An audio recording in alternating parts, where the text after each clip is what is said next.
बिस्मिल्लाहिर्रहमानिर्रहीम। अस्सलाम वालेकुम व्यूअर्स। अगर आपको एक अच्छा स्टूडेंट बनना है, अच्छा उस्ताद बनना है, अच्छा मार्केटेरियन या फिर अच्छा बिजनेसमैन, तो उसके लिए सबसे इंपॉर्टेंट चीज है आपकी अच्छी कम्युनिकेशन होना।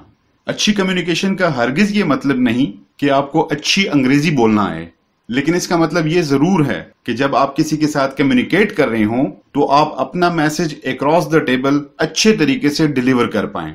वो चाहे अंग्रेजी में हो, उर्दू में हो, पश्तो में हो, पर्शियन में हो, किसी भी जबान में हो।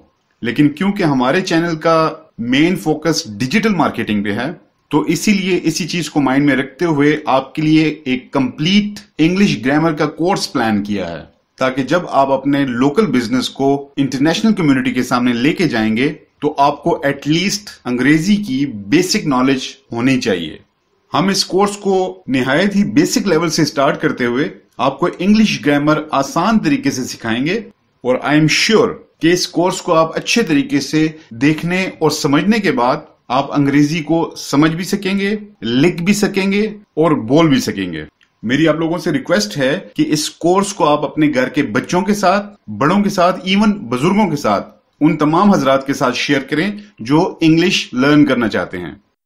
राइट जी, तो स्टार्ट करते हैं। हमने इस कोर्स को लेसन वाइज डिवाइड किया हुआ है।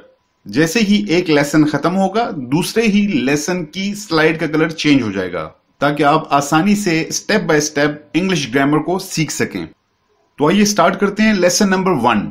लेसन नंबर 1 में हम पढ़ेंगे about letter, about vowel, consonant, then word, prefix, suffix, इसी तरह फ्रेज, सेंटेंस, और उसके साथ साथ हम डिटेल में देखेंगे subject and predicate.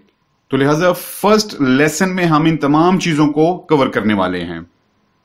First of all, the first thing is letter.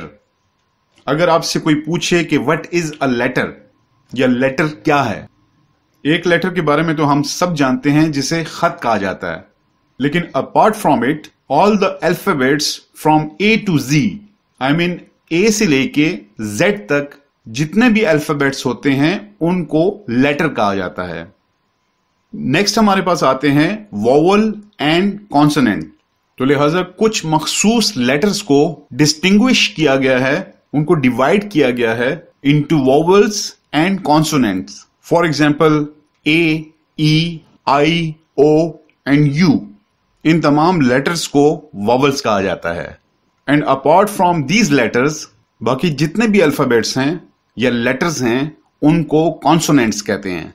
Next हम आते हैं word. What is a word? अगर हमें वर्ड को एक्सप्लेन या डिफाइन करना पड़े तो हम कहेंगे कि लेटर्स और alphabets combine to form a word. या इस तरह समझ लें कि दो या दो से ज्यादा लेटर्स जब आपस में मिलते हैं तो वर्ड बनता है। For example boy. बॉय एक वर्ड है, सो boy is a combination of 3 letters. Number 1 is B, second is O and the last one is Y. तो लिहाजा हम देख सकते हैं कि 3 अल्फाबेट्स इकट्ठे हुए तो उन्होंने एक वर्ड बना दिया। अब वर्ड के अंदर हमारे पास 2 और चीजें आती हैं। Number 1 is prefix and the another one is suffix. अब हम देखते हैं कि प्रीफिक्स क्या है और सफिक्स क्या है। जब भी हमारे पास एक वर्ड हो, फॉर एग्जाम्पल हम कहते हैं हैप्पी।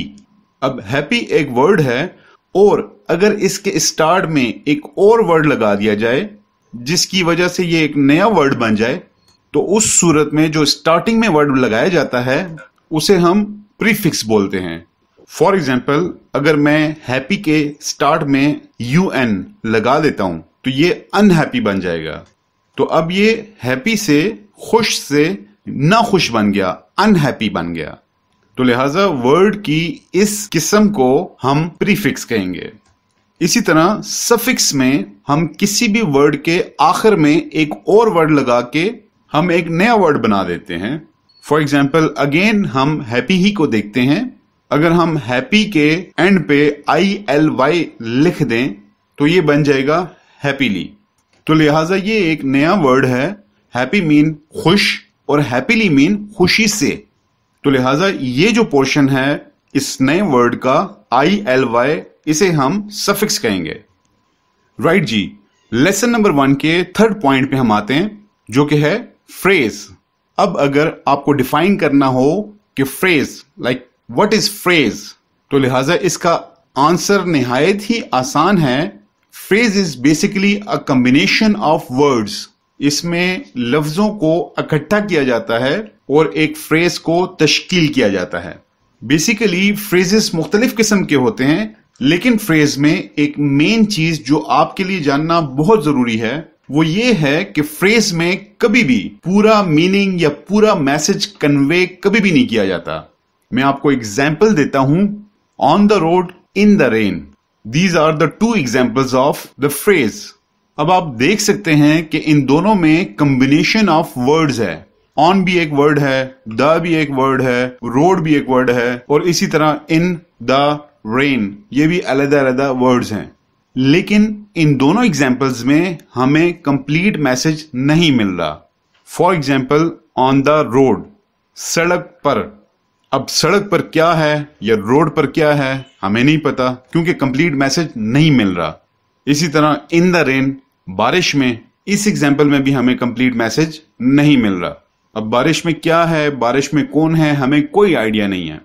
तो लिहाजा इस तरह के जितने भी एग्जाम्पल्स आपके सामने आएंगे उन्हें हम कहेंगे phrases. Phrase is a combination of words but it never gives you the complete message. Right जी, फर्स्ट लेसन के लास्ट में हम पढ़ेंगे sentence. What is a sentence? अगर आपसे पूछा जाए सेंटेंस क्या चीज है, सेंटेंस क्या होता है, सो sentence is basically is a combination of words like phrase. लेकिन फ्रेज और सेंटेंस में एक बेसिक डिफरेंस है, और वो डिफरेंस ये है कि सेंटेंस में आपको हमेशा कंप्लीट मैसेज मिलता है, और जबकि फ्रेज में आपको मुकम्मल मैसेज नहीं मिलता। बाकी phrase is also a combination of words and sentence is also a combination of words.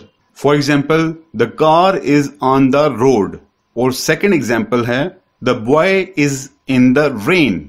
इन दोनों एग्जाम्पल्स में अगर आप गौर करेंगे तो ये वाले पोर्शंस ऑलरेडी हम डिस्कस कर चुके हैं इन फ्रेज, जिसमें कॉम्बिनेशन ऑफ वर्ड्स तो थी लेकिन मैसेज कम्युनिकेट नहीं हो रहा था या कन्वे नहीं हो रहा था। और जब हमने इनके साथ द कार इज या द बॉय इज ऐड किया तो अब ये सेंटेंस कंप्लीट हो गया, क्योंकि इसके जरिए, इन कॉम्बिनेशन ऑफ वर्ड्स के जरिए हमें मैसेज पूरा कन्वे हो रहा है। The car is on the road, गाड़ी रोड पर है।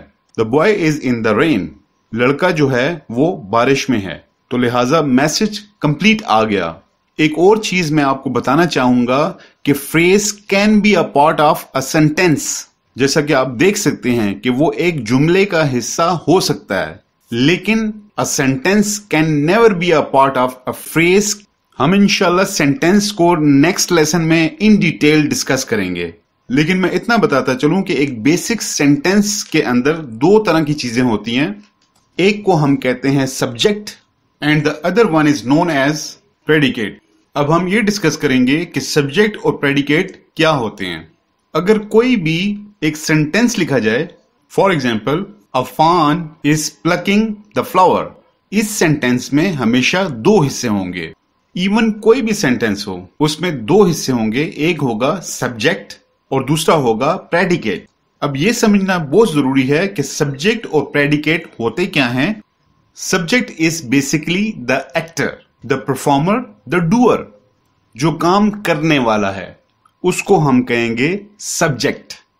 अब इस सेंटेंस में हम देख सकते हैं कि परफॉर्मर कौन है, Afan. So we can say the noun, the pronouns, these are actually the subjects. ये सब्जेक्ट्स होते हैं, और इनके अलावा बाकी सेंटेंस का जितना भी पोर्शन बच जाता है उसको कहा जाता है प्रेडिकेट। और प्रेडिकेट का काम क्या होता है? प्रेडिकेट इंफॉर्मेशन प्रोवाइड करता है अबाउट द सब्जेक्ट, कि ये सब्जेक्ट जो है ये कर क्या रहा है। एक मरतबा दोहरा लेता हूं मैं, the subject is the actor और the performer, where as the predicate information provide करता है कि सब्जेक्ट क्या काम करने वाला है या क्या काम कर रहा है। ये सेंटेंस का टॉपिक बहुत इंपॉर्टेंट है, इसीलिए मैं एक और एग्जांपल देता चलूं। He is eating an apple, वो एक सेब खा रहा है। अब इस सेंटेंस में सब्जेक्ट भी है और प्रेडिकेट भी है। अब आप रिकॉल करें कि सब्जेक्ट क्या है, द एक्टर, द परफॉर्मर। अब इस सेंटेंस में आप गौर करें तो परफॉर्म कौन कर रहा है, ही। प्रोनाउन यूज हुआ है ही का, जो परफॉर्म कर रहा है। और इज ईटिंग एन एप्पल, ये सेंटेंस का पोर्शन जो तमाम इंफॉर्मेशन दे रहा है अबाउट द सब्जेक्ट, के सब्जेक्ट क्या कर रहा है, इसको हम कहेंगे प्रेडिकेट। राइट जी। तो फर्स्ट लेसन में हमने पढ़ा about the letter, word, phrase and sentence. अब हम लेसन 2 की तरफ बढ़ते हैं, जिसमें हम पढ़ेंगे about types of sentence. Actually they are 6 in numbers. 6 किस्म के मुख्तलिफ जुमले हो सकते हैं, जिसमें एक है डिक्लेरेटिव सेंटेंस और इंपेरेटिव सेंटेंस, थर्ड है इंट्रोगेटिव सेंटेंस, फोर्थ पे है नेगेटिव सेंटेंस, फिफ्थ पे exclamatory sentence and the last is optative sentence.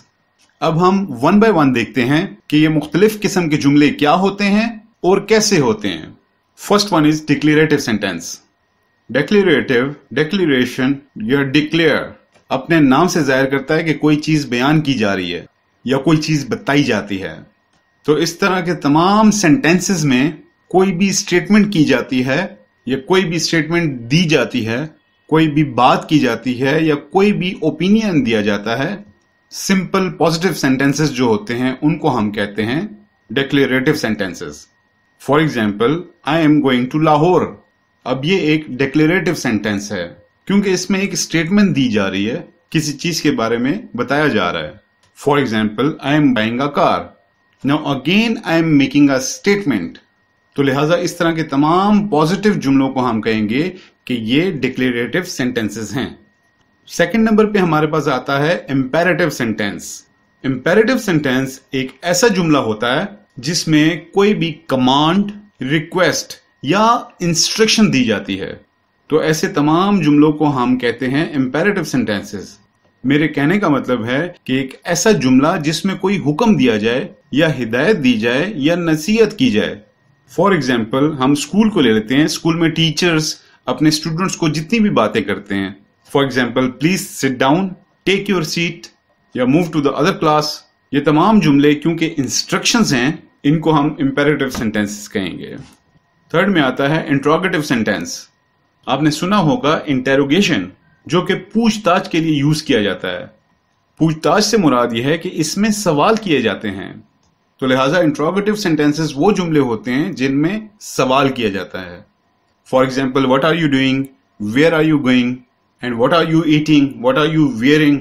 तो लिहाजा इस तरह के तमाम जुमले इंट्रोगेटिव सेंटेंसेस में आएंगे जिसमें किसी किस्म के भी इंटरोगेशन, सवाल या पूछताछ की जाए। तो लिहाजा जब भी आप कोई जुमला देखेंगे जिसमें कोई सवाल किया जाएगा तो उसको आप इंट्रोगेटिव सेंटेंस में लेंगे। फोर्थ नंबर पे आता है नेगेटिव सेंटेंस। नेगेटिव मीन मनफी, कोई भी ऐसा जुमला जिसमें इनकार किया जाए। तो लिहाजा ऐसे जुमले जिसमें किसी काम या किसी चीज से मना किया जाए उसको हम नेगेटिव सेंटेंस में लेंगे। For example, he is not going to Islamabad, I am not wearing his shoes, या he is not going with me.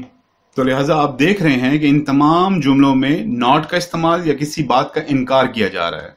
Fifth पे है एक्सक्लेमेटरी सेंटेंस। आपने अक्सर साइन ऑफ एक्सक्लेमेशन देखा होगा। अब साइन ऑफ एक्सक्लेमेशन आपको हमेशा एक्सक्लेमेटरी सेंटेंस में नजर आएगा, लेकिन सवाल ये पैदा होता है कि एक्सक्लेमेटरी सेंटेंस होता क्या है। जब भी किसी सेंटेंस में कोई strong feeling, it can be either of Joy और सॉरो, खुशी, गम या एक्साइटमेंट हो सकती है। इस तरह के कोई भी स्पेसिफिक वर्ड्स किसी भी सेंटेंस में हो जिससे किसी भी स्ट्रॉन्ग किस्म की एक्साइटमेंट शो हो रही हो, उसे हम एक्सक्लेमेटरी सेंटेंस कहेंगे। For example, hurrah, we have won the match. ये एग्जाम्पल एक्सक्लेमेटरी सेंटेंस की इसलिए है क्योंकि इस सेंटेंस के शुरू में एक इंटरजेक्शन इस्तेमाल किया गया है, हुर्रा, जिससे अंदाजा होता है कि खुशी का इजहार हो रहा है या बहुत ज्यादा एक्साइटमेंट है। या मैं कहता हूं कि alas, we have failed the examination, कि हम लोग पेपर में फेल हो गए, या इलाज, ही हैज डाइड। अब इलाज जो है वो इंटरजेक्शन है, क्योंकि ये एक गम की फीलिंग का इजहार कर रहा है। तो लिहाजा इस जुमले को हम एक्सक्लेमेटरी सेंटेंस कहेंगे। तो तो लिहाजा एक्सक्लेमेटरी सेंटेंस क्या है कि जब भी किसी जुमले में खुशी या गम की फीलिंग बताई जाए या इजहार किया जाए बाय यूजिंग एन इंटरजेक्शन, उसको हम एक्सक्लेमेटरी सेंटेंस कहेंगे। लास्ट में है ऑप्टेटिव सेंटेंस। किसी भी जुमले में विश का या ख्वाहिश का इजहार किया जाए या इवन दुआ की जाए तो वो तमाम जुमले ऑप्टेटिव सेंटेंस कहलाएंगे। May God bless you all, wish you a happy journey together या wish you a very successful married life. ये तमाम एग्जांपल्स ऑप्टेटिव सेंटेंसेस में आएंगे क्योंकि इसमें मैंने एक विश का इजहार किया है। जिस तरह हम मुसलमानों के फोत होने के बाद हम अक्सर दुआ मांगते हैं कि may his soul rest in peace. अब ये सेंटेंस आएगा ऑप्टेटिव सेंटेंस में क्योंकि इसमें प्रे की जा रही है, दुआ भी दी जा रही है। इस तरह के तमाम जुमले कहलाए जाएंगे एग्जाम्पल्स ऑफ ऑप्टेटिव सेंटेंस। मैं एक मरतबा दोबारा रिपीट कर देता हूं कि there are total 6 types of sentences. 6 तरह के जुमले होते हैं जिनके साथ इंटरेक्शन हो सकता है या आप इस्तेमाल कर सकते हैं। नंबर 1 इज डिक्लेरेटिव, जिसमें आप सिंपल स्टेटमेंट देते हैं। फिर इंपेरेटिव सेंटेंस हैं जिसमें कोई रिक्वेस्ट या कमांड इन्वॉल्व होती है। देन कम इंट्रोगेटिव, जिसमें आप कोई भी सवाल पूछते हैं। Then comes the negative sentence, जिसमें किसी भी चीज से मना किया जाता है, इनकार किया जाता है। फिर आता है हमारे पास एक्सक्लेमेटरी सेंटेंस, जिसमें खुशी या गम का बड़ी स्ट्रॉन्ग फीलिंग के साथ जो है इजहार किया जाता है। लास्ट में हमारे पास है ऑप्टेटिव सेंटेंस, जिसमें कोई विश या दुआ की जाए। ये था हमारा लेसन नंबर 2, जिसमें हमने टाइप्स ऑफ सेंटेंसेस पढ़े। यहां पे हमारा लेसन नंबर 2 खत्म होता है और अब हम जा रहे हैं लेसन नंबर 3 की तरफ। लेसन नंबर 3 में हम पार्ट्स ऑफ स्पीच पढ़ेंगे। पार्ट्स ऑफ स्पीच में सबसे पहले हम देखेंगे कि ये स्पीच है क्या। कोई भी बात, फॉर एग्जाम्पल अब मैं जिस तरह आपसे बात कर रहा हूं, ये एक स्पीच कहलाएगी। अब इस बात को, स्पीच को हमने मुख्तलिफ हिस्सों में डिवाइड किया है ताकि हमें मालूम हो सके कि कोई भी बात या कोई भी स्पीच जो होती है उसमें कौन कौन सी चीजें इन्वॉल्व होती हैं। हम किसी भी स्पीच को 8 या 8 पार्ट्स में डिवाइड करते हैं, जिनको हम पार्ट्स ऑफ स्पीच भी कहते हैं। इनमें सबसे पहले हमारे पास है नाउन, फिर pronoun, then adjective, verb, adverb, preposition, conjunction and the last is interjection. ये हमारे पास टोटल 8 पार्ट्स ऑफ स्पीच हैं। हम इनको 1 बाय 1 पढ़ेंगे और सीखने की कोशिश करेंगे। सबसे पहले हम डिस्कस कर लेते हैं noun. Noun is basically a naming word. Noun को अगर आपने डिफाइन करना है तो इसकी आसान तरीन डेफिनेशन वो ये है कि noun is a naming word. अब सवाल ये जहन में आता है कि नेमिंग वर्ड से क्या मुराद है। इसका एक सिंपल सा मतलब है कि जिस चीज का भी नाम होगा वो चीज नाउन होगी। अगर हम नाउन की ट्रेडिशनल डेफिनेशन की तरफ जाते हैं तो आपको याद होगा कि person, place, thing, animal, anything, basically जिस चीज का भी नाम होगा वो चीज होगी नाउन। अब जो चीज नाम रखती है तो वो नाउन होगी। तो इसका स्ट्रेट फॉरवर्ड मतलब ये बनता है कि हमारे इर्द गिर्द, सामने, कहीं पे भी जो चीज भी है वो नाउन है, क्योंकि हर चीज का एक नाम जरूर होता है। अब एक चीज माइंड में ये आती है कि इतनी मेजॉरिटी में जब नाउन्स हैं और अगर हम इनको डिफरेंशिएट या कैटेगराइज करना चाहें तो हमारे पास ऑप्शन जो है वो बहुत ज्यादा हो जाती है। तो लिहाजा हम कुछ नाउन्स की जो टाइप्स हैं, जिनकी हमने कैटेगरी की है, जो इंपॉर्टेंट हैं, उनको हम डिस्कस कर लेते हैं कि वो कौन कौन सी हैं। फर्स्ट में हमारे पास आता है प्रॉपर नाउन। प्रॉपर नाउन हम कहेंगे जितने भी स्पेसिफिक नाउन्स हैं या जितने भी पार्टिकुलर्स नाउन हैं या जितने भी खास किस्म के नाउन्स हैं उनको हम कहेंगे कि ये प्रॉपर नाउन्स हैं। For example Islamabad. अब Islamabad is a specific name, तो लिहाजा इस्लामाबाद प्रॉपर नाउन कहलाएगा। सिमिलरली हम कहते हैं कायद आजम मोहम्मद अली जिन्ना। अब ये आएंगे प्रॉपर नाउन की कैटेगरी के अंदर, क्योंकि ये स्पेसिफिक हैं और ये पर्टिकुलर हैं, इनकी एक खास आइडेंटिटी है। I mean there is only one Quaid Azam. इसी तरह इस्लामाबाद एक ही है, एक स्पेसिफिक शहर का नाम है। इस्लामाबाद के मुकाबले में अगर मैं सिटीज लिख लूं या कायद आजम के मुकाबले में मैं पीपल लिख लूं तो लिहाजा वो स्पेसिफिक नहीं रहेंगे, वो प्रॉपर नाउन नहीं रहेंगे।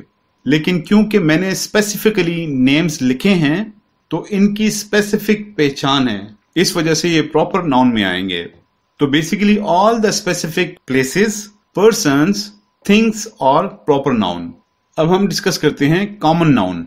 अब जिस तरह के इसका नाम से ही जाहिर है, कॉमन मीन आम।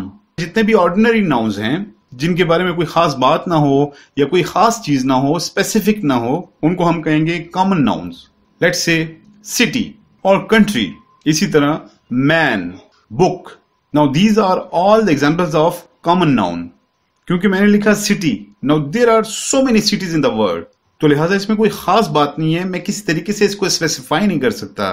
सिमिलरली कंट्री हो गया, मैन, बुक, ये सारे कॉमन नाउन में आते हैं। नेक्स्ट आता है कलेक्टिव नाउन। कलेक्टिव मीन जिस तरह नाम से जाहिर है कि कोई चीज इकट्ठी हुई होगी। अब कलेक्टिव नाउन में आप हमेशा क्या देखेंगे कि nouns in a gather mode. मेरा कहने का मतलब है मुख्तलिफ नाउन्स मिलकर एक चीज बना देंगे, एक सिंगुलर चीज बना देंगे, लेकिन ये अंडरस्टूड होगा कि इसमें बहुत सारे नाउन्स इंक्लूडेड हैं। फॉर एग्जाम्पल नेशन, इसी तरह टीम। अब हम नेशन को ले लेते हैं। नेशन का मतलब है कौम। ये एक सिंगल वर्ड है, लेकिन आप मुझसे एग्री करेंगे कि एक बंदे की कौम नहीं होती, या फिर कोई एक बंदा ये क्लेम नहीं कर सकता कि आई एम अ नेशन। तो लिहाजा ये अंडरस्टूड है कि there are more than one, कि एक बंदे से ज्यादा लोग होंगे। फिर है टीम। टीम में भी दो या दो से ज्यादा लोगों की टीम होती है, लेकिन नाम एक यूज किया जाता है, टीम, क्योंकि इसके अंदर एक से ज्यादा नाउन इन्वॉल्व होते हैं। तो लिहाजा इस तरह के तमाम नाउन्स को हम कलेक्टिव नाउन्स कहते हैं। इसी तरह बुके हो गया, वर्ड तो एक है बुके, लेकिन इसमें बहुत सारे फ्लावर्स होंगे। क्राउड हो गया, एक्सेट्रा एक्सेट्रा। नेक्स्ट में हमारे पास आता है एब्स्ट्रैक्ट नाउन। अब ये नाउन बड़े ही इंटरेस्टिंग है, क्योंकि इन नाउन्स का कोई फिजिकल स्ट्रक्चर होना जरूरी नहीं है। इसी तरह इन नाउन्स का आपको नजर आना भी जरूरी नहीं है, पर ये नाउन्स हैं, ये चीजें एग्जिस्ट करती हैं। These are mostly your thoughts, your concepts, your feelings, your emotions. आपके जज्बात हैं, आपके एहसासात हैं, या फिर आपकी सोच है। ये सारी चीजें एब्स्ट्रैक्ट नाउन में आती हैं। मैं आपको एग्जांपल देता हूं। जिस तरीके से आप कहते हो फियर है, जॉय है, या ग्रीफ है, सॉरो है, ये सारी चीजें एब्स्ट्रैक्ट नाउन में आती हैं। क्यों? लेट्स से फियर, डर के बारे में बात करते हैं। क्या आपने फियर को रियलिटी में या स्ट्रक्चर में देखा है, या आप इसको छूने के काबिल हुए? इसी तरह जॉय, खुशी। अब ये खुशी जो है वो किसी बंदे की बॉडी लैंग्वेज से तो पता चल रहा है, लेकिन आपने कभी उसको छूने या उससे खींचने की कोशिश की?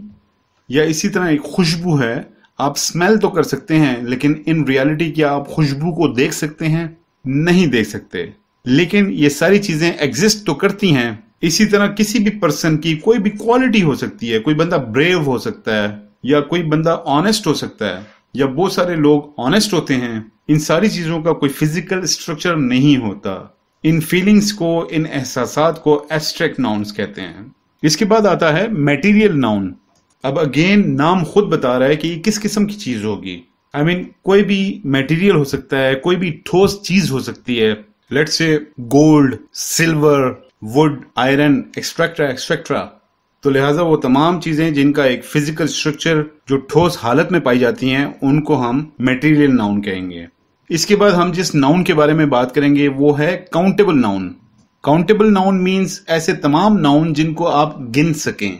फॉर एग्जाम्पल आप कहते हैं एप्पल्स, पेन्स, बुक्स। अब ये सारी वो चीजें हैं जिन्हें हम काउंट कर सकते हैं। इनके मुकाबले में एक और नाउन होता है जिन्हें हम कहते हैं अनकाउंटेबल नाउन्स।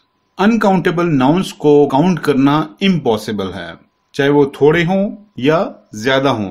काउंटेबल नाउन्स में फॉर एग्जाम्पल एप्पल्स हैं और बेशुमार एप्पल्स पड़े हुए हैं, लेकिन एक वक्त ऐसा आएगा कि आपका टाइम तो लग जाएगा, लेकिन आप उसको काउंट कर लोगे। वेयर एज अनकाउंटेबल नाउन में ऐसे वर्ड्स जिनको आप काउंट बिल्कुल नहीं कर सकते। फॉर एग्जाम्पल सॉल्ट, फ्लोर या वाटर, क्या आप इनको गिन सकते हैं? ये वो नाउन है जिनको काउंट नहीं किया जा सकता। नाउन के टॉपिक में लास्ट में हम बात करेंगे singular noun and plural noun. Singular noun के नाम से जाहिर होता है कि एक, कोई भी एक चीज। For example boy, pen, city, Afan, boat, book. Now these are the examples of singular nouns, क्योंकि ये तमाम सिंगुलर वर्ड्स हैं। इसके ऑपोजिट में है प्लूरल नाउन्स, या एक से ज्यादा, जिसे जमा भी कहा जाता है। तो ऑब्वियसली इन्हीं को आप कर दें बॉय से boys, pens, cities, books, etc. तो ये तमाम बन जाएंगे प्लूरल नाउन्स। तो ये थे कुछ इंपॉर्टेंट एग्जाम्पल्स ऑफ नाउन्स। अब हमारे पास पार्ट्स ऑफ स्पीच में सेकंड नंबर पे जो चीज आती है उसे हम कहते हैं प्रोनाउन। प्रोनाउन क्या होता है? Pronoun basically these are the words which are used instead of nouns. ये ऐसे अल्फाज हैं जो कि नाउन की जगह पे इस्तेमाल किए जाते हैं। मैं सबसे पहले आपको एक सेंटेंस के जरिए समझाने की कोशिश करता हूं, उसके बाद I will give you the actual example of pronoun. वो सेंटेंस ये है कि अफान इज गोइंग टू बाजार। हमने जिस तरह नाउन पढ़ा है तो लिहाजा ये अफान जो है this is a noun.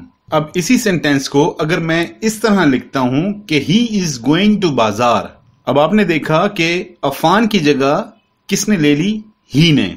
Therefore I will say he is a pronoun, क्योंकि ही अफान की जगह इस्तेमाल हुआ। अब ये एक आंसर भी हो सकता है किसी सवाल का। फॉर एग्जाम्पल किसी ने पूछा कि वेयर इज अफान गोइंग, तो आंसर में ये दोनों पॉसिबिलिटीज थी कि दोनों जवाबात हो सकते थे। Number 1 Afan is going to bazaar, या फिर ऐसा भी हो सकता है कि ही इज गोइंग टू बाजार। दोनों में अफान को चेंज करके ही आया, यानी नाउन की जगह प्रोनाउन ने ली, फिर भी आंसर या the meaning of the answer is same, वो वैसे का वैसा ही रहा। सो प्रोनाउन क्या है? प्रोनाउन ऐसे अल्फाज जो नाउन की जगह पर इस्तेमाल कर लिए जाएं, उनको हम कहते हैं दीज आर प्रोनाउन्स। तो लिहाजा he, she, it, I, we, you, they, ये तमाम जितने भी वर्ड्स हैं ये हैं प्रोनाउंस। अब प्रोनाउन बाय इटसेल्फ हमने थोड़ा सा इसको कैटेगराइज किया है into first person pronoun, second person pronoun और इसी तरह third person pronoun. First person, second person और थर्ड पर्सन को समझने के लिए एक आसान तरीका मैं आप लोगों को बताता हूं। First person is always the speaker, I mean बात करने वाला। Now I am the first person, मैं हूं बात करने वाला। देखें अब मैंने अपने लिए कैसे वर्ड्स यूज किए हैं। मैं, मेरा, अपने, मैं, जिस तरह के आई, मी, माई, माई सेल्फ, वी, अस, ये सारे वर्ड्स जो हैं वो फर्स्ट पर्सन प्रोनाउंस में आएंगे, क्योंकि ये जो कन्वर्सेशन कर रहा है ये वो कहेगा, ये उसके मुंह से निकलेंगे। सेकंड पर्सन कौन है? सेकंड पर्सन आप हैं। मैं आपसे बात कर रहा हूं, आपसे मेरी बातचीत हो रही है, तो मैं आपके लिए क्या वर्ड यूज करूंगा? यू, योर, आपका, आप, यही अल्फाज इस्तेमाल होंगे ना। तो लिहाजा सेकंड पर्सन वो होता है जिसके साथ बात की जा रही हो। Means you, your, yours, yourself, these are all the examples of second person pronouns, जिसके साथ बात की जा रही हो। और थर्ड पर्सन कौन होगा? ये वो शख्स या जगह होगी जिसके बारे में हम बात कर रहे होंगे। Suppose we have a mutual friend and we are talking about him. Now again देखिए मैंने यूज किया हिम, यानी उसके बारे में। तो उसके लिए हम क्या यूज करते हैं? ही, शी, इट, दे, देमसेल्फ, इस तरह के वर्ड्स। तो लिहाजा first, second, third person pronounce क्या हैं वो आई एम श्योर आपको क्लियर हो गए होंगे। फर्स्ट पर्सन बात करने वाला, सेकंड पर्सन बात सुनने वाला और थर्ड पर्सन जिसके बारे में बात की गई हो।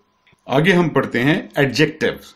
एडजेक्टिव्स बेसिकली ऐसे अल्फाज होते हैं जिनका इस्तेमाल किया जाता है नाउन को एलेबोरेट करने के लिए, या फिर नाउन के मीनिंग को क्वालिफाई करने के लिए, या उसमें कुछ ऐड करने के लिए।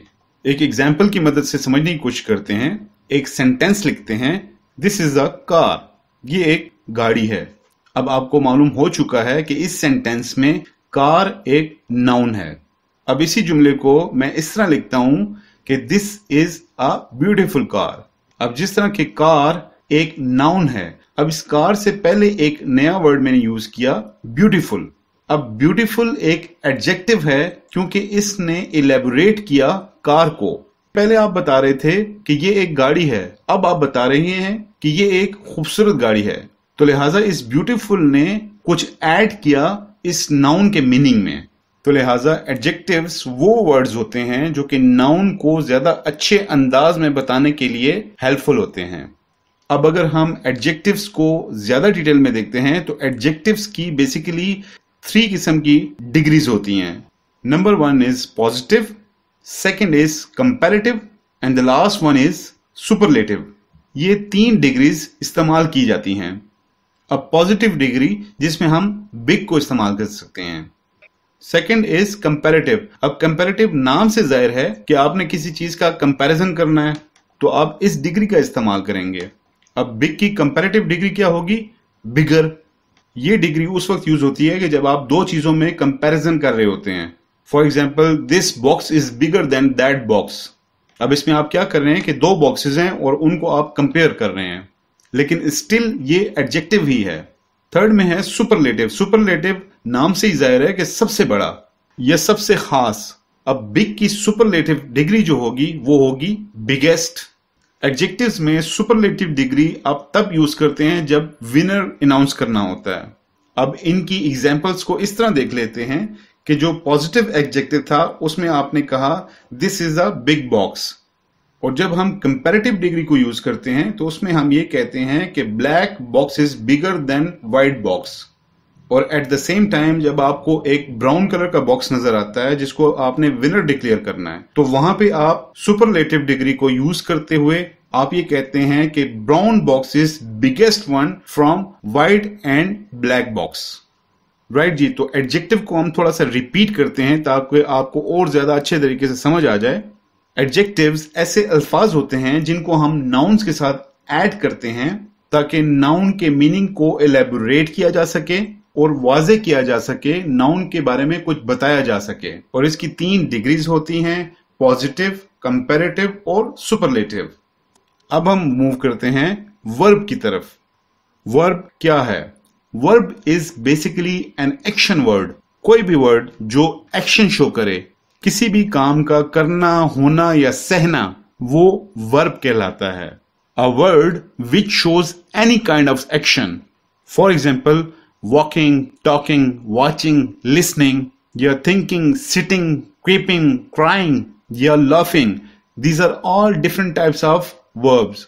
या इस तरह भी कह सकते हैं कि जो भी आप काम करते हैं उसको आप वर्ब कंसिडर कर सकते हैं। वर्ब के बाद आता है एडवर्ब। पार्ट्स ऑफ स्पीच में वर्ब के बाद एडवर्ब को हम डिस्कस करते हैं। अब अगर हम एडवर्ब को 2 पार्ट्स में डिवाइड कर लें, एडवर्ब, तो आपको थोड़ा सा आइडिया होगा कि जिस तरह हमने एडजेक्टिव में पढ़ा, आप थोड़ा सा रिकॉल करें कि एडजेक्टिव वो वर्ड्स होते हैं जो कि नाउन के मीनिंग को क्वालिफाई करते हैं, एलेबोरेट करते हैं। सिमिलरली एडवर्ब मीन वर्ब में कोई चीज जमा करें। इसी तरह एडवर्ब क्या करता है? एडवर्ब वर्ब को क्वालिफाई करता है या फिर उसके मीनिंग में इजाफा करता है। For example, he is walking. अब वॉकिंग यहां पे एक वर्ब यूज हुआ है। इसको अगर मैं ट्रांसलेट करता हूं तो इसका मतलब है कि वो चल रहा है। इसी तरह अगर इस सेंटेंस को मैं इस तरह लिखूं, ही इज वॉकिंग स्लोली, तो ये स्लोली जो है ये एडवर्ब है, क्योंकि ये स्लोली जो एडवर्ब है ये वॉकिंग जो वर्ब है उसके मीनिंग में इजाफा कर रहा है। पहले है वो चल रहा है, लेकिन दूसरे में ये बता रहा है वो चल तो रहा है लेकिन वो कैसे चल रहा है, वो आराम से धीरे धीरे चल रहा है।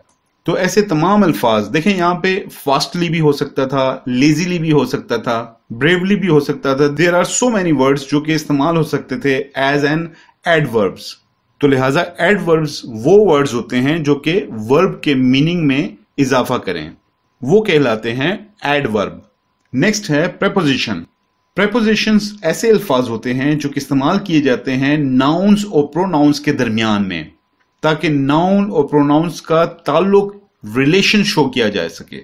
For example, the book is on the table. अब आप देख सकते हैं कि बुक इज ए नाउन। इसी तरह टेबल जो है ये भी एक नाउन है।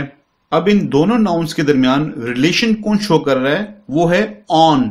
इसे हम कहेंगे प्रेपोजिशन। अब मैं आपको बताऊंगा कि ये रिलेशन कैसे शो कर रहा है या क्या रिलेशन शो कर रहा है। फॉर एग्जाम्पल, अगर हम ऑन इस सेंटेंस में नहीं लिखते, अपार्ट फ्रॉम इट कि वो सेंटेंस कंप्लीट ही नहीं होता, लेकिन अगर इस सेंटेंस में ऑन नहीं होता तो हमें मालूम ही ना होता कि बुक कहाँ पे है। बुक टेबल के अंदर है, नीचे है, दाएं हैं, बाएं हैं। तो ये ऑन क्या शो कर रहा है? ये हमें एक लोकेशन दे रहा है कि बुक और टेबल के दरमियान क्या रिलेशन है। तो लिहाजा ऐसे तमाम अल्फाज जो कि नाउन और प्रोनाउंस के दरमियान एक रिलेशन शो करते हैं उन्हें हम प्रेपोजिशन कहते हैं। नंबर 7 पे हमारे पास आता है कंजंक्शन।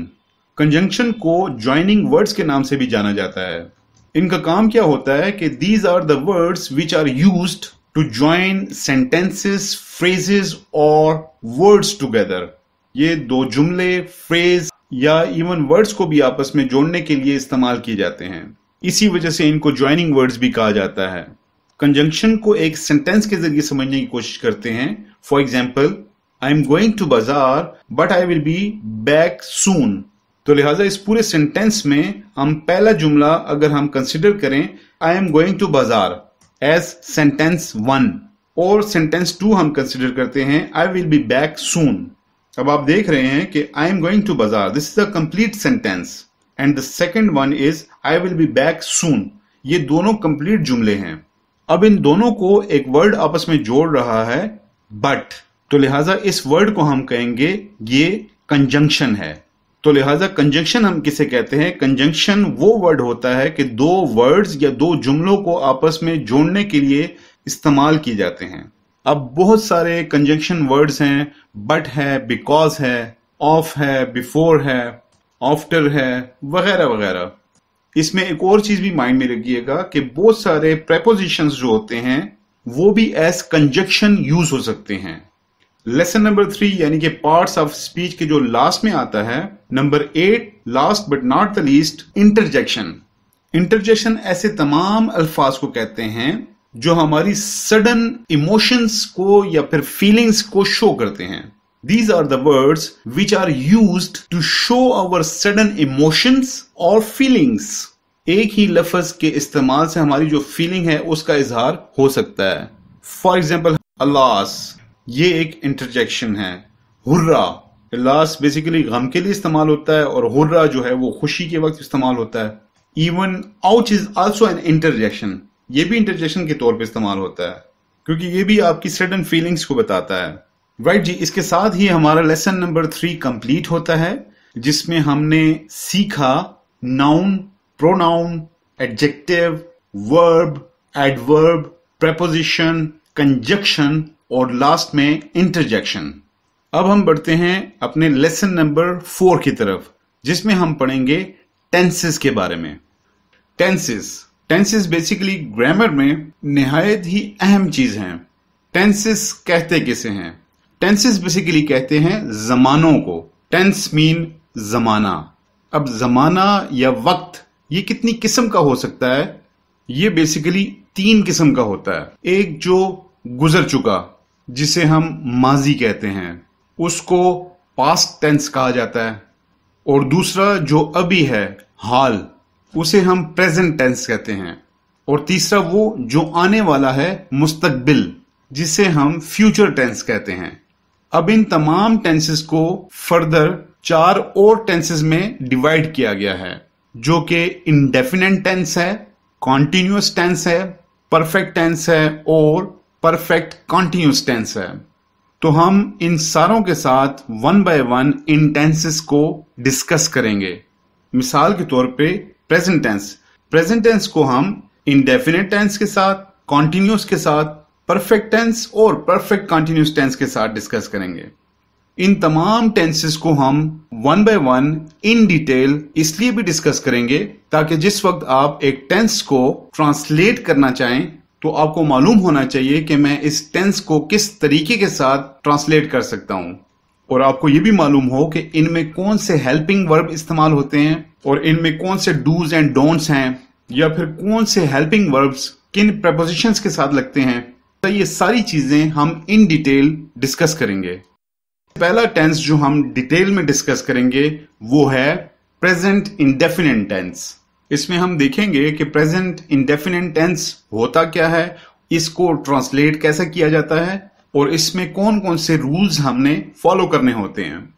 तो अगर आप ये जानना चाहते हैं कि एक सेंटेंस उर्दू में लिखा हुआ है और आपको उसकी पहचान करनी है कि कैसे पता चलेगा कि ये प्रेजेंट इंडेफिनिट टेंस है, क्योंकि नॉर्मली हम लोगों के जो सिलेबस या करिकुलम है उसमें ट्रांसलेशन एक बहुत अहम चीज होती है। तो उर्दू में इसकी निशानियां ये हैं कि सेंटेंस के आखिर में लिखा हुआ नजर आएगा ता है, ती है, ते हैं या ता हूं। जिस तरह हम ये कह सकते हैं कि मैं खाना खाता हूं, मैं स्कूल जाता हूं, बच्चे क्रिकेट खेलते हैं या हम गाड़ी चलाते हैं।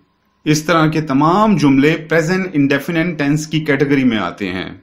अब हम आते हैं थोड़ा सा रूल्स की तरफ कि वो कौन कौन सी चीजें हैं जिनका हमें ख्याल रखना है जिस वक्त हम किसी सेंटेंस को कन्वर्ट कर रहे हैं या ट्रांसलेट कर रहे हैं कि वो प्रेजेंट इंडेफिनिट टेंस में पाया जाता है।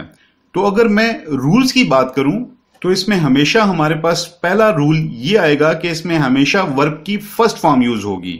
द नेक्स्ट रूल इज कि अगर हम इसके हेल्पिंग वर्ब्स की बात करें वो हैं डू एंड डज। इसमें दो हेल्पिंग वर्ब्स इस्तेमाल किए जाते हैं। अब एक और बात मैं आपको बताता चलूं कि प्रेजेंट इंडेफिनिट टेंस में कभी भी जो पॉजिटिव सेंटेंस हैं या स्टेटमेंट सेंटेंस हैं उसमें आप हेल्पिंग वर्ब्स का इस्तेमाल कभी भी नहीं करते। इसको हम बाद में डिटेल में डिस्कस कर लेते हैं।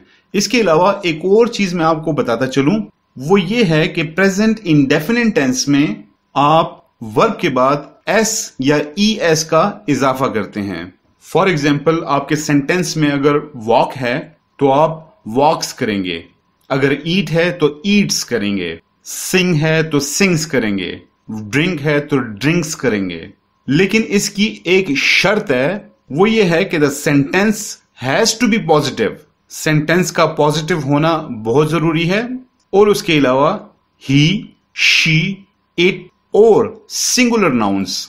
आई मीन टू से कि जुमले के शुरू में ही, शी, इट यानी कि third person pronouns apart from they और सिंगुलर नाउन। सिंगुलर नाउन के बारे में मैं स्टार्ट में बता चुका हूं कि कोई भी एक नाउन, फॉर एग्जाम्पल अफान या कोई भी नाम हो सकता है किसी भी इंडिविजुअल का। इसी तरह बुक है, ट्री है, कार है, कोई भी चीज, ये सारे कहलाए जाते हैं सिंगुलर नाउन। जुमले के शुरू में कोई भी प्रोनाउन या कोई भी सिंगुलर नाउन है तो आपने वर्ब के बाद एस या ईएस लगा देना है। यानी वॉक है तो वॉक्स हो जाएगा, ईट है तो ईट्स हो जाएगा। लेकिन अगर जुमले के शुरू में आई, वी, यू, दे या प्लूरल नाउन मीन्स एक से ज्यादा नाम आते हैं तो आप वर्ब के बाद एस या ईएस नहीं लगाते। फॉर एग्जाम्पल अगर मैं एक जुमला कहता हूं वो पानी पीता है, अब देखें इस जुमले में ता है आता है। ता है की वजह से हमें मालूम हो गया कि ये प्रेजेंट इंडेफिनिट टेंस है। तो लिहाजा इस जुमले को हम इस तरह लिखेंगे ही ड्रिंक्स वाटर, वो पानी पीता है। अब आप देख सकते हैं कि मैंने ड्रिंक के आगे एस का इजाफा किया। उसकी वजह यह है कि शुरू में मैंने ही यूज किया था। इसी तरह अगर हम दूसरा जुमला लिखते हैं आई ड्रिंक वाटर, इसमें मैंने एस नहीं लिखा क्योंकि इसमें स्टार्ट आई से हो रहा है। अब हम आते हैं हेल्पिंग वर्ब्स की तरफ। जिस तरह कि आप जान चुके हैं कि इस टेंस के दो हेल्पिंग वर्ब्स हैं डू एंड डज। अब सोचने की बात यह है कि डू या डज सिंपल सेंटेंसेस में या पॉजिटिव सेंटेंसेस में अगर इस्तेमाल नहीं होते तो ये हेल्पिंग वर्ब्स हैं क्यों? तो उसके जवाब यह है कि ये हेल्पिंग वर्ब्स इस्तेमाल होते हैं लेकिन नेगेटिव या इंट्रोगेटिव सेंटेंसेस के अंदर। मैं ऑलरेडी बता चुका हूं कि नेगेटिव सेंटेंसेस वो होते हैं, मनफी जुमले वो होते हैं जिसमें किसी चीज का इनकार किया जाए, और इंट्रोगेटिव हम बोलते हैं सवालिया जुमलों को जिसमें कोई ना कोई सवाल पूछा जा रहा हो। उस सूरत में ये हेल्पिंग वर्ब्स इस्तेमाल किए जाते हैं। अब हम ये देखेंगे कि ये हेल्पिंग वर्ब्स कौन से प्रोनाउंस और नाउन्स के साथ इस्तेमाल होते हैं। तो पहले डिस्कस करते हैं डज। डज आता है ही, शी, इट और किसी भी सिंगुलर नाउन के साथ, और डू इस्तेमाल किया जाता है आई, वी, यू, दे और प्लूरल नाउन्स के साथ। फॉर एग्जाम्पल वो स्कूल नहीं जाता है, he does not go to school. अब यहां पे एक और चीज नोट करें कि मैंने आपको बताया था कि अगर जुमले के शुरू में ही, शी, इट या सिंगुलर नाउन हो तो हम हेल्पिंग वर्ब के बाद एस या ईएस का एडिशन करते हैं, लेकिन इस जुमले में आपको वो नजर नहीं आ रहा। क्यों? क्योंकि वो काम हम सिर्फ पॉजिटिव सेंटेंस में करते हैं। तो लिहाजा नेगेटिव या इंट्रोगेटिव सेंटेंसेस में हम एस या ईएस नहीं लगाते, चाहे शुरू में कोई भी नाउन कोई भी प्रोनाउन इस्तेमाल किया गया हो। इसीलिए ये एक नेगेटिव जुमला है। तो आप देख सकते हैं कि हेल्पिंग वर्ब आ गया तो उसके बाद इसीलिए मैंने वर्ब के बाद एस या ईएस का एडिशन नहीं किया। तो जिस तरह हम देख सकते हैं कि इस जुमले के शुरू में ही है तो हेल्पिंग वर्ब हमने डज यूज किया। इसी को अगर मैं कह दूं आई, तो लिहाजा आई के साथ डज कभी भी यूज नहीं होगा, आई के साथ यूज होगा do. I do not go to school. और अगर आप इन सेंटेंसेस को आप क्वेश्चन की फॉर्म में लेकर आना चाहते हैं, for example he goes to school, तो ये एक पॉजिटिव सेंटेंस है, ही गोज टू स्कूल। आप देख सकते हैं कि ई एस का इस्तेमाल हुआ है। अब अगर मैं कहता हूं कि इसको हमने नेगेटिव में चेंज करना है, तो हम क्या करेंगे कि ही के बाद हेल्पिंग वर्ब ऐड करेंगे। तो हम लिखेंगे कि he does not go to school. इसमें मैंने हेल्पिंग वर्ब के बाद नॉट लगा दिया, इसी वजह से ये सेंटेंस नेगेटिव में कन्वर्ट हो गया। और अगर मैं इसी सेंटेंस का इंट्रोगेटिव सेंटेंस बनाता हूं या सवालिया जुमला बनाता हूं, ही गोज टू स्कूल को इंट्रोगेटिव में सेंटेंस में चेंज करना है, मैं क्या करूंगा कि इस हेल्पिंग वर्ब को मैं शुरू में ले आऊंगा। तो ये सेंटेंस इस तरह बन जाएगा, does he go to school और आखिर पे क्वेश्चन मार्क। इंट्रोगेटिव सेंटेंस में हमेशा आखिर पे क्वेश्चन मार्क आता है। तो लिहाजा ये बड़ा सिंपल सा मेथड है कि प्रेजेंट इंडेफिनिट टेंस में जब भी आप किसी भी सिंपल जुमले को इंट्रोगेटिव सेंटेंस में कन्वर्ट करेंगे तो आपने सिंपली हेल्पिंग वर्ब को शुरू पे ले आना है और बाकी जुमला उसी तरह रहेगा। ये कुछ हमारे रूल्स हैं, बेसिक्स हैं प्रेजेंट इंडेफिनिट टेंस के। नेक्स्ट स्लाइड में आप सीखेंगे प्रेजेंट कंटीन्यूअस टेंस। अगर आप प्रेजेंट कंटीन्यूअस टेंस को उर्दू में जानना चाहते हैं या अगर आपने ट्रांसलेशन करनी है किसी उर्दू के सेंटेंस की इनटू इंग्लिश, तो उर्दू में इसकी कुछ निशानियां हैं। जुमले के आखिर में आपको मिलेगा रहा है, रही हैं, रहे हैं या रहा हूं।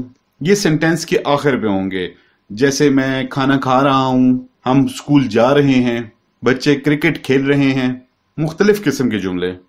अब प्रेजेंट कंटिन्यूअस टेंस में हमेशा कंटिन्यूटी शो होती है, एक काम का जारी होना शो होता है कि कोई भी काम है जो कंटिन्यूटी में है। अब हम हमेशा की तरह कुछ रूल्स के बारे में बात करेंगे। वो रूल्स जब आप ट्रांसलेट कर रहे होते हैं या एक सेंटेंस इंग्लिश का ही है और उसे कन्वर्ट कर रहे हैं इनटू अनदर टेंस या किसी दूसरे टेंस को प्रेजेंट कंटिन्यूअस टेंस में कन्वर्ट कर रहे हैं, तो इन रूल्स का आपको ख्याल रखना होगा। अब स्टार्टिंग में हम ये देखेंगे कि इसमें कौन सी फॉर्म ऑफ वर्ब यूज होती है। आप first form of the verb use करेंगे और एडिशन उसमें ING का होगा, जिसको अक्सर लोग या बाज लोग फोर्थ फॉर्म ऑफ वर्ब भी कहते हैं, लेकिन मेरे ख्याल में ये अभी तक स्पेसिफाई या प्रूव नहीं हो सका कि ये फोर्थ फॉर्म ऑफ वर्ब है। राइट जी, first form plus ING mean, अगर मिसाल के तौर पे वॉक है तो वॉकिंग हो जाएगा, इसी तरह ईट है तो ईटिंग हो जाएगा, स्लीप है तो स्लीपिंग हो जाएगा, टॉक है अगर तो टॉकिंग हो जाएगा। अब हम देखेंगे कि प्रेजेंट कंटिन्यूअस टेंस में हेल्पिंग वर्ब कौन कौन से इस्तेमाल होते हैं। इसके बेसिकली 3 हेल्पिंग वर्ब्स हैं, इज, एम, आर। ये 3 हेल्पिंग वर्ब्स इस्तेमाल होते हैं। अब हम सेपरेटली इन तीनों हेल्पिंग वर्ब्स को देखेंगे कि ये कौन से प्रोनाउंस और नाउन्स के साथ इस्तेमाल होंगे। इसका इस्तेमाल होता है ही, शी, इट और सिंगुलर नाउन के साथ। For example, he is playing football. अब आप यहां पे देख सकते हैं मैंने ही के साथ इज को यूज किया, और इसके साथ साथ मैं बताता चलूं कि एम जो है वो हमेशा सिर्फ आई के साथ यूज होगा, उसके अलावा किसी के साथ भी यूज नहीं होगा। अगर हम इसी सेंटेंस को सिर्फ प्रोनाउन चेंज करके देखें तो क्या हो जाएगा, आई एम प्लेइंग फुटबॉल। अब लास्ट में हमारे पास थर्ड हेल्पिंग वर्ब आता है आर, और आर हमेशा यूज होगा वी, यू, दे और तमाम प्लूरल नाउन्स के साथ। प्लूरल मीन जमा, एक साथ जितने भी नाउन्स होंगे। अब सेम सेंटेंस को हम दोबारा लिखते हैं, प्रोनाउन हम चेंज कर देंगे, you are playing football.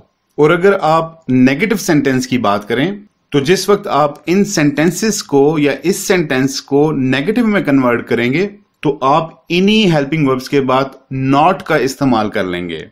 For example, is will become is not, am will become am not, और इसी तरह आर बन जाएगा और नॉट।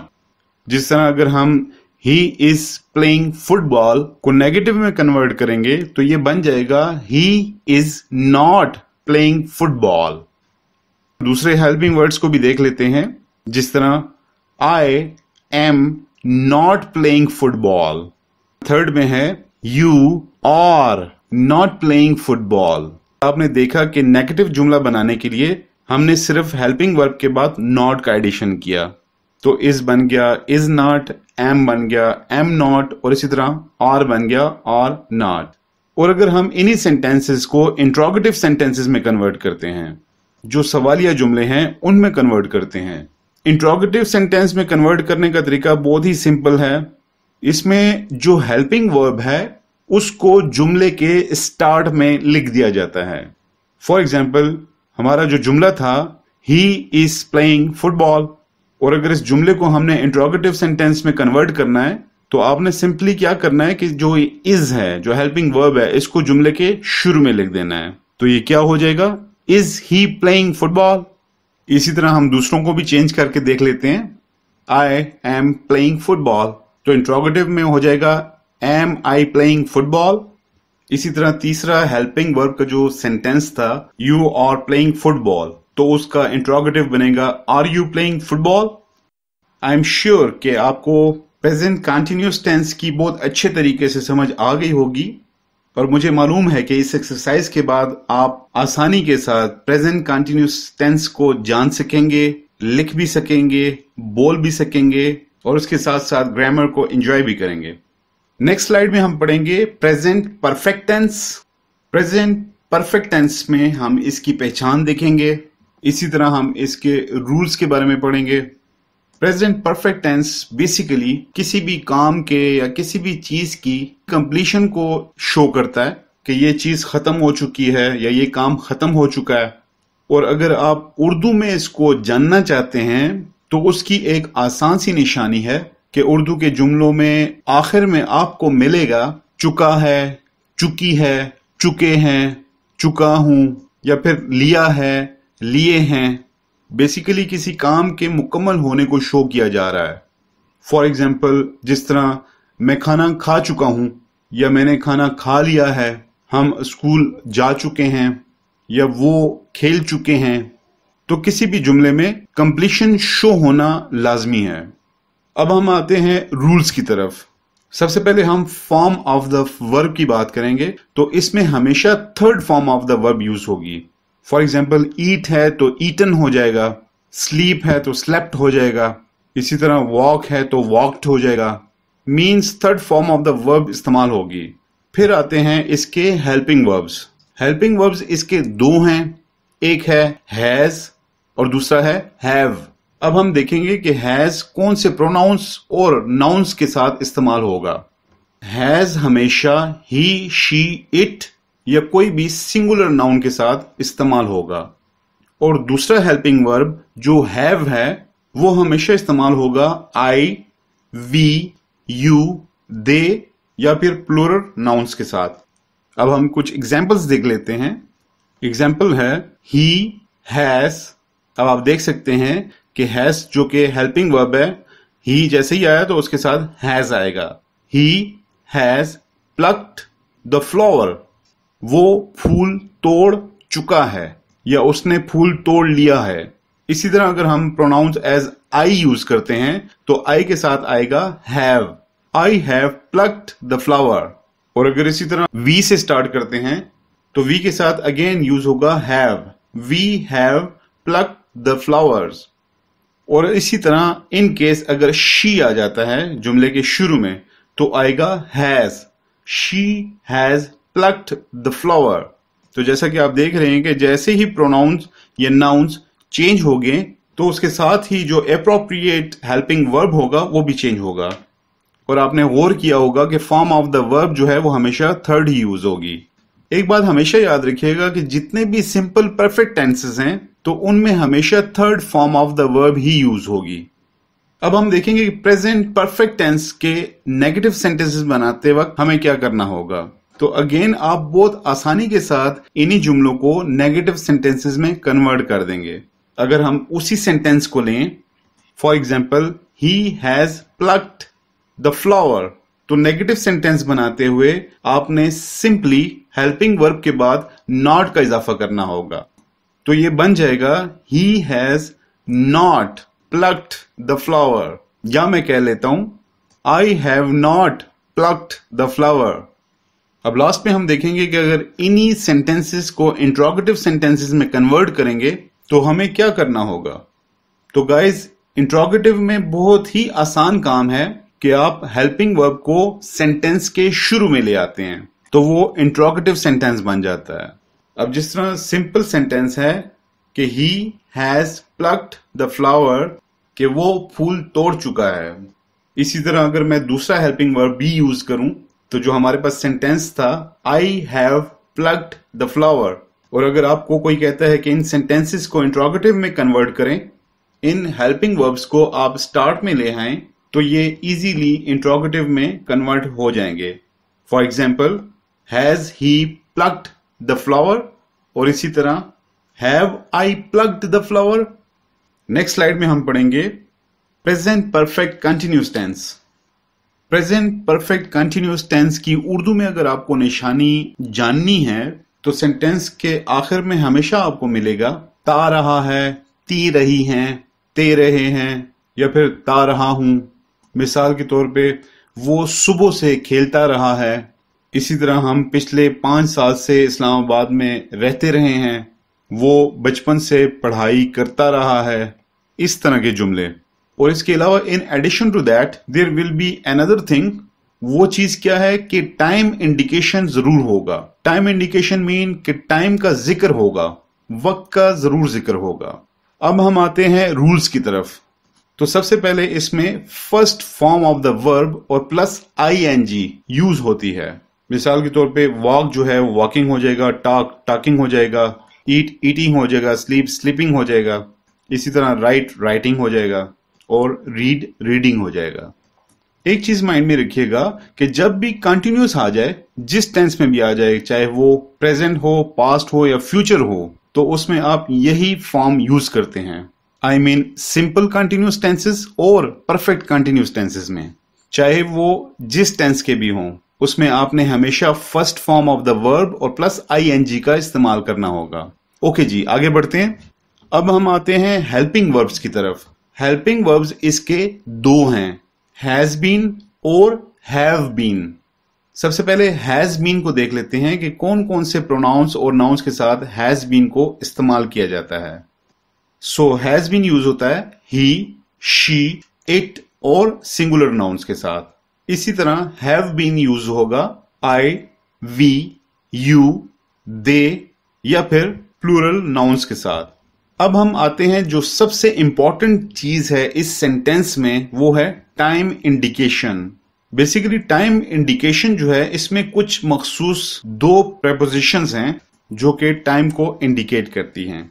एक यूज होता है सिंस और दूसरा है फॉर। जितने भी परफेक्ट कंटिन्यूअस टेंसेस हैं उनमें टाइम को इंडिकेट करने के लिए सिंस और फॉर को यूज किया जाता है, लेकिन इनके इस्तेमाल में बहुत सारी कंफ्यूजन्स होती हैं। अक्सर औकात स्टूडेंट्स कंफ्यूज हो जाते हैं कि इनका इस्तेमाल कैसे किया जाए। अब हम ये देखेंगे कि कौन सा टाइम पीरियड है या टाइम है जिसके साथ हमें सिंस को यूज करना है, और इसी तरह हम फॉर को भी देखेंगे कौन से टाइम के साथ फॉर को यूज करेंगे। आप देख रहे हैं कि मैंने सिंस के साथ नॉट स्पेसिफिक टाइम को लिखा है, मींस नॉट एग्जैक्ट टाइम, या फिर हम ये भी कह सकते हैं कि अनकाउंटेबल टाइम। अब सवाल ये पैदा होता है क्यों? तो सिंस हमेशा उस टाइम के साथ लगता है जिसे आप सिंपली कह लें कि जिसको आप काउंट नहीं कर सकते।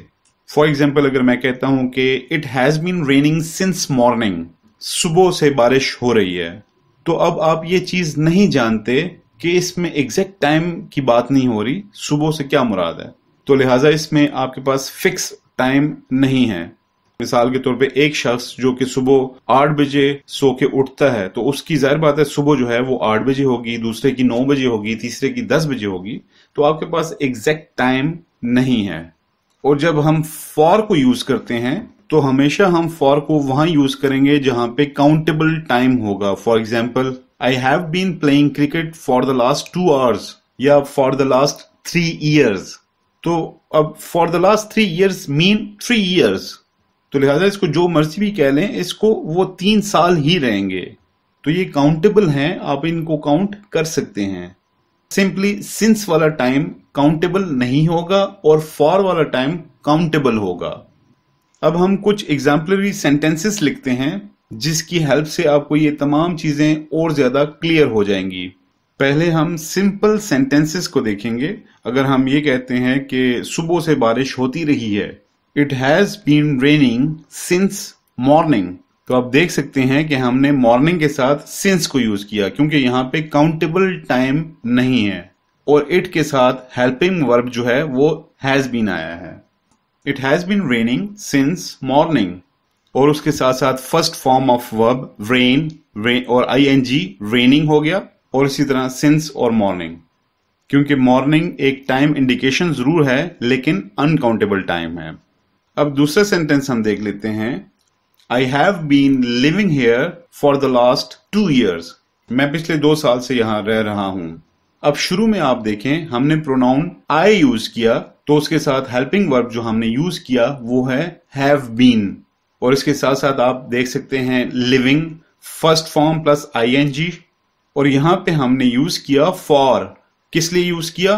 2 ईयर्स के लिए, जो कि काउंटेबल टाइम है। इसी तरह अगर मैं 2 ईयर्स की जगह चाइल्डहुड लिख लूं तो फिर मुझे सिंस ऐड करना पड़ेगा। अब हम देखते हैं कि अगर इन सेंटेंसेस को हमें नेगेटिव में कन्वर्ट करना हो तो हमें क्या करना होगा। इनकी कन्वर्जन और सेंटेंसेस से थोड़ा सा डिफरेंट है। ये डिफरेंट इसलिए भी कह सकते हैं क्योंकि इनके जो हेल्पिंग वर्ब्स हैं उनमें 2 वर्ड्स आते हैं। एक वर्ड है हैज और दूसरा है बीन। इसी तरह हैव और फिर दूसरा आता है बीन। तो क्योंकि 2 वर्ड्स हैं तो इनको नेगेटिव में कन्वर्ट करने के लिए आपने करना क्या है, जो नॉट होगा वो हैव और बीन के दरमियान में आप लिख लेना है। इसी तरह हैज और बीन के दरमियान में आपने नॉट लिख लेना है। हैज नॉट बीन और इसी तरह have not been. For example, it has not been raining since morning. इसी तरह दूसरे सेंटेंस को देख लेते हैं। एग्जाम्पल है I have not been living here for the last 2 years. हमने नॉट को हेल्पिंग वर्ब्स के दरमियान में लिख लिया था, has not been and have not been. अब अगर इन्हीं सेंटेंसेस को इंट्रोगेटिव में कन्वर्ट करना हो तो कैसे किया जाए? तो इंट्रोगेटिव में आपने ये समझने की कोशिश करनी है कि ये जो हेल्पिंग वर्ब्स हैं हैव बीन और हैज बीन, ये जो 2 वर्ड्स हैं, तो इन 2 वर्ड्स में से एक वर्ड को सेंटेंस के स्टार्ट में ऐड करेंगे और दूसरे को सब्जेक्ट के, उसी सेंटेंस के सब्जेक्ट के बाद। For example, has it been raining since morning. हमने सिर्फ हेल्पिंग वर्ड का जो पहला वर्ड था उसको सेंटेंस के शुरू में लिख दिया और second word of the helping verb जो था या बकिया जो आधा हिस्सा था बीन, सब्जेक्ट के बाद में लिख दिया। तो ये बन गया has it been raining since morning. अब दूसरे सेंटेंस को हम देखते हैं। Have I been living here for the last 2 years. Interrogative sentence में जब आप कन्वर्ट करेंगे तो जो हेल्पिंग वर्ब्स हैं, जो जिसके 2 पार्ट्स होते हैं हैज बीन और हैव बीन, इन दोनों को आपने किसी भी सेंटेंस में अलग अलग लिखना है। फॉर एग्जाम्पल, जो एक पार्ट है हैज या हैव, इसको सेंटेंस के शुरू में लिखना है और दूसरा पार्ट जो बीन है वो उस सेंटेंस के सब्जेक्ट के बाद आएगा। तो ये इजीली आपका जो सेंटेंस होगा वो इंट्रोगेटिव सेंटेंस में चेंज हो जाएगा। अब हम पढ़ेंगे past indefinite tense. Past indefinite tense के जो उर्दू के जुमले हैं उनको कैसे पहचाना जाए उसके बारे में बात करते हैं। उर्दू जुमले के आखिर में या, ये, यी और ये आपको मिलेगा। फॉर एग्जाम्पल, मैंने खाना खाया, हम स्कूल गए, बच्चों ने नहाया। तो आप देख सकते हैं कि इन जुमलों के आखिर में या, ये, यी आता है। अब हम पास्ट इंडेफिनिट टेंस के रूल्स को डिस्कस करेंगे। तो सबसे पहला जो रूल है, इसमें हमेशा second form of the verb use होता है। मिसाल के तौर पे ईट है तो एट हो जाएगा, इसी तरह ड्रिंक है तो ड्रैंक हो जाएगा, वॉक है तो वॉकड हो जाएगा। तो हमेशा इसमें वर्ब की सेकंड फॉर्म यूज होती है। एक लिहाज से ये टेंस बाकी टेंसेस से काफी आसान है, क्योंकि इसमें हेल्पिंग वर्ब सिर्फ एक ही इस्तेमाल होता है और वो है डिड, DID, डिड। तो लिहाजा डिड को आप तमाम प्रोनाउंस और नाउन्स के साथ इस्तेमाल करेंगे। मतलब I, we, you, they, he, she, it, singular और इसी तरह प्लूरल नाउन्स के साथ आप इसको इस्तेमाल करेंगे। एक और चीज बहुत इंपॉर्टेंट है कि अगर हेल्पिंग वर्ब जो डिड है अगर जुमले में आ जाए तो फिर आप वर्ब की सेकंड नहीं बल्कि फर्स्ट फॉर्म यूज करेंगे। मेरा कहने का मतलब है कि सिंपल सेंटेंस के अलावा जो कि पॉजिटिव सेंटेंस है, नेगेटिव और इंट्रोगेटिव सेंटेंसेस में आपने सेकंड फॉर्म ऑफ वर्ब को यूज नहीं करना बल्कि first form of the verb को यूज करना है, क्योंकि ये हेल्पिंग वर्ब जो है वो सिंपल सेंटेंस में यूज नहीं होता बल्कि सिर्फ नेगेटिव और इंट्रोगेटिव सेंटेंस में यूज किया जाता है।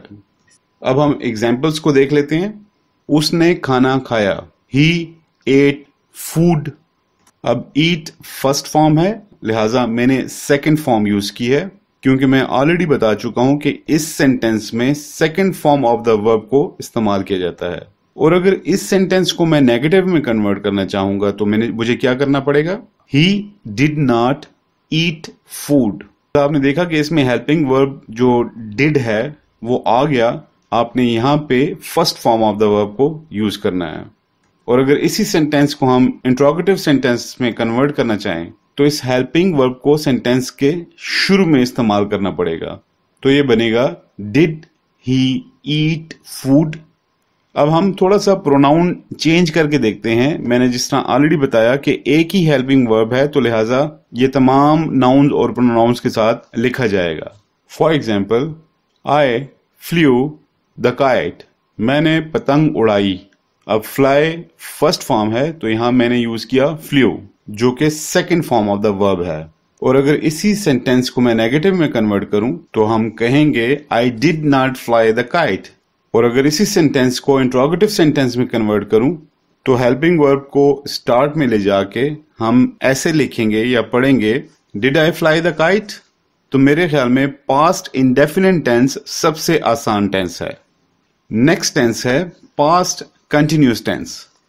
पास्ट कंटिन्यूअस टेंस उर्दू में इसकी पहचान आपको ऐसे हो सकती है कि सेंटेंस के आखिर में आपको मिलेगा रहा था, रही थी, रहे थे। कंटिन्यूअस टेंस में कंटिन्यूटी शो होती है। मैं आपको पहले भी बता चुका हूं, चाहे वो प्रेजेंट हो, पास्ट हो या फ्यूचर हो, इस टेंस में कंटिन्यूटी जरूरी है। और एक और चीज जो मैं पहले भी दोहरा चुका हूं कि कोई भी टेंस हो उसमें अगर आपको कंटिन्यूटी नजर आती है या कंटिन्यूअस लिखा हुआ नजर आ जाए तो उसमें आपने first form of the verb और ING इसको यूज करना है। मीन्स वॉक है तो वॉकिंग हो जाएगा, टॉक है तो टॉकिंग हो जाएगा, ईट है तो ईटिंग हो जाएगा, इसी तरह फाइट बिकम्स फाइटिंग और इसी तरह के और भी वर्ड्स। अब हम डिस्कस करेंगे इस टेंस के हेल्पिंग वर्ड्स के बारे में। इस टेंस के दो हेल्पिंग वर्ब्स हैं। Number 1 is was and number 2 is were. Was का इस्तेमाल होगा he, she, it, I and singular nouns के साथ, और वर इस्तेमाल होगा वी, यू, दे और प्लूरल नाउन्स के साथ। नॉर्मल कंडीशंस में ये इसी तरह इस्तेमाल किए जाते हैं, ये दोनों वर्ब्स इसी तरह इस्तेमाल होंगे। लेकिन सिर्फ एक केस ऐसा है जिसमें आई के साथ आपको वर यूज करना पड़ेगा, और वो केस क्या है? वो केस इस तरह है कि आपकी अगर कोई इम्पॉसिबल विश हो। इम्पॉसिबल विश मीन कि कोई शदीद किस्म की गैर यकीनी आपकी ख्वाहिश है। फॉर एग्जाम्पल, अगर मैं कहता हूं कि मैं पाकिस्तान क्रिकेट टीम का कैप्टन होता, क्योंकि अब ये मेरे लिए एटलीस्ट एक इम्पॉसिबल विश है, तो इसको मैं इस तरह कहूंगा कि I wish I were the captain of Pakistan cricket team. तो लिहाजा आई के साथ वर इस तरह की कोई सिचुएशन हो तो उसमें आपने मेंशन करना या लिखना है। अब हम सिंपल सेंटेंसेस की कुछ एग्जांपल्स को देखेंगे। For example, Afan Afan is a singular noun. अब इसके साथ हम हेल्पिंग वर्ब को यूज करेंगे was। Afan was watering the plants। Afan पौधों को पानी दे रहा था। Second example is you were watching television। अब यहाँ you के साथ हमने were को इस्तेमाल किया। अब ये एग्जाम्पल्स तो हो गई सिंपल सेंटेंसेस की। अब हम बढ़ते हैं नेगेटिव और इंट्रोगेटिव सेंटेंसेस की तरफ। नेगेटिव सेंटेंस में was हो जाएगा was not, और इसी तरह were हो जाएगा were not। Affan was not watering the plants। अब आप देख सकते हैं कि हमने क्या किया, हमने was जो कि हेल्पिंग वर्ब है उसके साथ सिर्फ not लगाया, तो सेंटेंस कन्वर्ट हो गया इनटू नेगेटिव सेंटेंस। इसी तरह you were not playing football। और अगर हम इंट्रोगेटिव को देखेंगे तो उसमें हम हेल्पिंग वर्ब को स्टार्ट में ले आएंगे, like was Afan watering the plants। और अगर दूसरा सेंटेंस है you were watching television, वो हो जाएगा were you watching television। Next slide में हम पढ़ेंगे past perfect tense. Perfect tense जितने भी हैं, चाहे वो प्रेजेंट परफेक्ट टेंस हो, पास्ट परफेक्ट टेंस हो या फ्यूचर परफेक्ट टेंस हो, इसमें हमेशा कंप्लीशन ऑफ वर्क आपको मिलेगा। तो उर्दू में इसकी पहचान है चुका था, चुकी थी, चुके थे, या इसी तरह लिया था, लिए थे, ली थी वगैरह। अब मैं पहले भी आपको बता चुका हूं कि खाली परफेक्ट टेंस जितने भी हैं, खाली परफेक्ट टेंस उसमें कंटिन्यूस ऐड ना हो तो उसमें हमेशा third form of the verb use होगी, चाहे वो प्रेजेंट परफेक्ट टेंस हो, पास्ट परफेक्ट टेंस हो और इसी तरह फ्यूचर परफेक्ट टेंस हो। इसके साथ साथ हम बात करेंगे हेल्पिंग वर्ब के हवाले से। अब हेल्पिंग वर्ब इसमें सिर्फ एक है, वो है हैड, HAD, हैड। तो लिहाजा ऑब्वियस है कि ये तमाम प्रोनाउंस और नाउन्स के साथ इस्तेमाल होगा। अब हम एग्जाम्पल्स की तरफ जाएंगे। सबसे पहले पॉजिटिव सेंटेंसेस की बात हम करेंगे। For example, he had finished his homework. अब आप देख सकते हैं कि finish is the first form, whereas I have used third form of the verb finished. और अगर इस सेंटेंस को हम नेगेटिव में कन्वर्ट करते हैं तो नेगेटिव में गाइस काफी सिंपल है। वैसे तो हेल्पिंग वर्ड हमारे पास हैड है, तो नेगेटिव में ये हो जाएगा हैड नॉट। जैसा हमने पहले भी डिस्कस किया था कि परफेक्ट कॉन्टिन्यूस टेंसेस के अलावा, चाहे वो प्रेजेंट हो, पास्ट हो या फ्यूचर हो, उनके अलावा जितने भी टेंसेस हैं उनमें अगर आपने किसी सेंटेंस को नेगेटिव में कन्वर्ट करना है तो बाकी सेंटेंस वैसे का वैसा ही रहेगा, आपने सिर्फ हेल्पिंग वर्ब के साथ नॉट लगा देना है। जिस तरह अब इस सेंटेंस को हम नेगेटिव में कन्वर्ट करने जा रहे हैं तो ये हो जाएगा ही had not finished his homework. और अगर इस सेंटेंस को हम इंट्रोगेटिव सेंटेंस में चेंज करेंगे तो मैं पहले भी बता चुका हूं कि सिवाय परफेक्ट कंटिन्यूस टेंस के, परफेक्ट कंटिन्यूस टेंस में हम ऐसा नहीं करते। बाकी तमाम टेंसेस में हम हेल्पिंग वर्ब को स्टार्ट ऑफ द सेंटेंस में ले आते हैं, सब्जेक्ट से पहले इस्तेमाल कर लेते हैं और वो सेंटेंस इजीली इंट्रोगेटिव में कन्वर्ट हो जाता है। अब जिस तरह ये सेंटेंस है he had finished his homework, इसको इंट्रोगेटिव में अगर हम कन्वर्ट करेंगे तो हम हेल्पिंग वर्ब को स्टार्ट ऑफ द सेंटेंस ले आएंगे। तो ये हो जाएगा had he finished his homework. Next slide में हम पढ़ेंगे past perfect continuous tense. Continuous है तो कंटिन्यूटी श्योर है। इसके अलावा एक और चीज वो है टाइम इंडिकेशन। टाइम इंडिकेशन जरूरी है। जितने भी परफेक्ट कंटिन्यूस टेंसेस हैं, चाहे वो प्रेजेंट परफेक्ट कंटिन्यूस टेंस हो, पास्ट परफेक्ट कंटिन्यूस टेंस हो या फ्यूचर परफेक्ट कंटिन्यूस टेंस हो, उसमें टाइम इंडिकेशन बहुत जरूरी है। अब हम रूल्स के बारे में अगर हम बात करें तो मैं स्टार्ट में भी बता चुका हूं कि अगर किसी भी टेंस में कंटिन्यूस लिखा हुआ नजर आ जाए, चाहे वो सिंपल कंटिन्यूस टेंस हो या फिर परफेक्ट कंटिन्यूस टेंस हो, तो उसमें इंग फॉर्म, आई मीन ING वाली फॉर्म, कोई भी आप वर्ब देख सकते हैं। जिस तरह राइड है तो राइडिंग हो जाएगा, राइट है तो राइटिंग हो जाएगा, रीड है तो रीडिंग हो जाएगा, ईट है तो ईटिंग हो जाएगा। ING का एडिशन जरूरी है। अगर हम हेल्पिंग वर्ब की बात करें तो इस टेंस में हेल्पिंग वर्ब भी एक ही है और वो है हैड बीन। क्योंकि हेल्पिंग वर्ब एक है तो ऑब्वियस सी बात है कि ये हैड बीन जो है वो तमाम किस्म के प्रोनाउंस और नाउन्स के साथ इस्तेमाल होगा।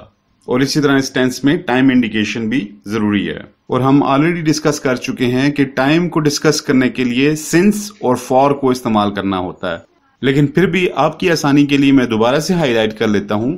सिंस को हम यूज करेंगे अनकाउंटेबल टाइम के लिए और फॉर को हम यूज करेंगे काउंटेबल टाइम के लिए। अब हम एग्जाम्पल्स की तरफ जाते हैं।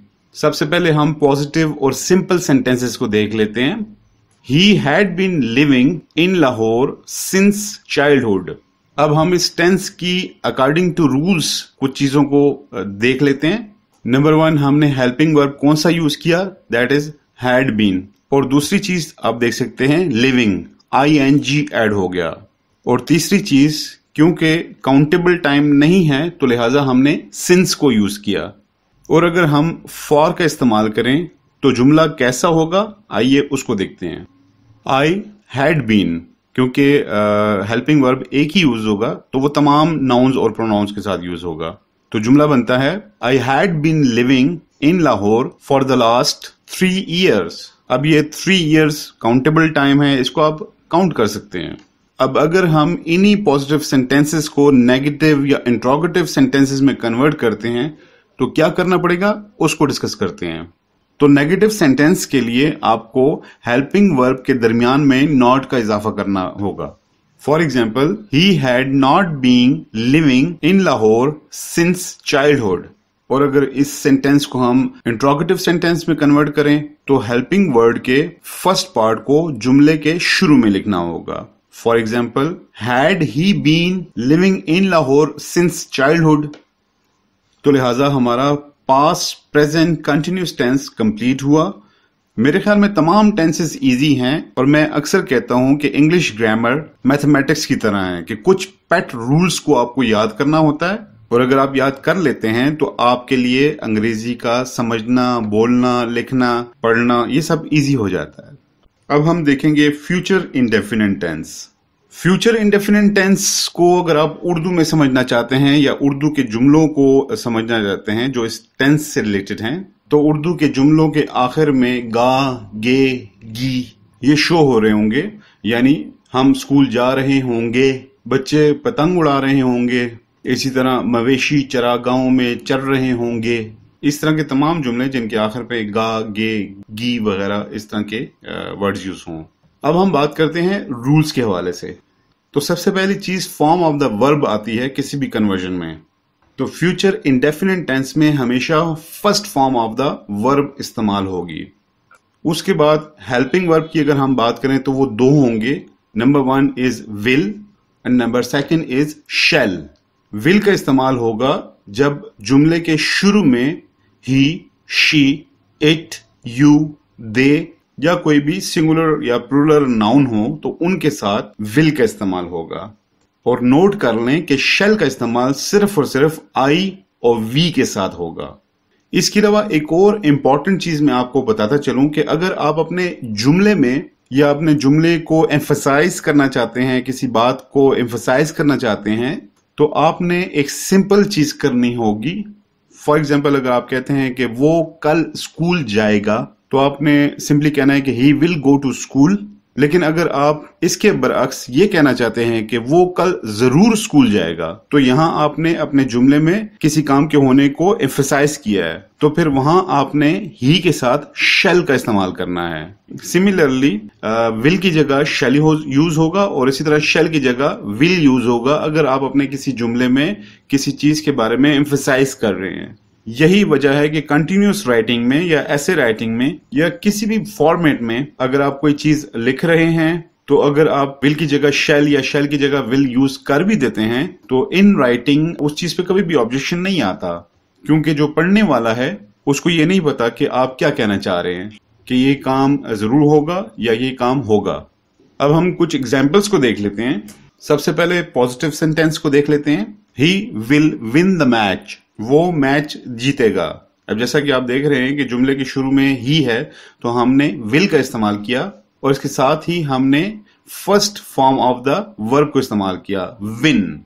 अब हम इसी सेंटेंस का प्रोनाउन चेंज करके देखते हैं। मैं ही की जगह आई लिख लेता हूं, I will win the match. I के साथ मैं शैल लिख दूंगा, I shall win the match. मैं फिर रिपीट करूंगा कि अगर ये कोई कंटिन्यूस राइटिंग है या फिर आप कोई ट्रांसलेशन नहीं कर रहे तो आप आई के साथ विल को या शैल को यूज कर सकते हैं, लेकिन इन केस अगर आप ट्रांसलेशन नहीं कर रहे। अब सवाल यह है कि क्यों यूज कर सकते हैं। जिस तरह ऑलरेडी मैंने पहले बताया, जो रीडर है उसको नहीं मालूम कि आप एग्जैक्टली क्या कहना चाह रहे हैं, कि ये काम होगा या ये काम जरूर होगा। ये एग्जाम्पल्स थी सिंपल सेंटेंसेस की। अगर हम इन्हीं सिंपल सेंटेंसेस को नेगेटिव सेंटेंसेस में या इंट्रोगेटिव सेंटेंसेस में कन्वर्ट करना चाहें तो लेट्स सी हमें क्या करना पड़ेगा।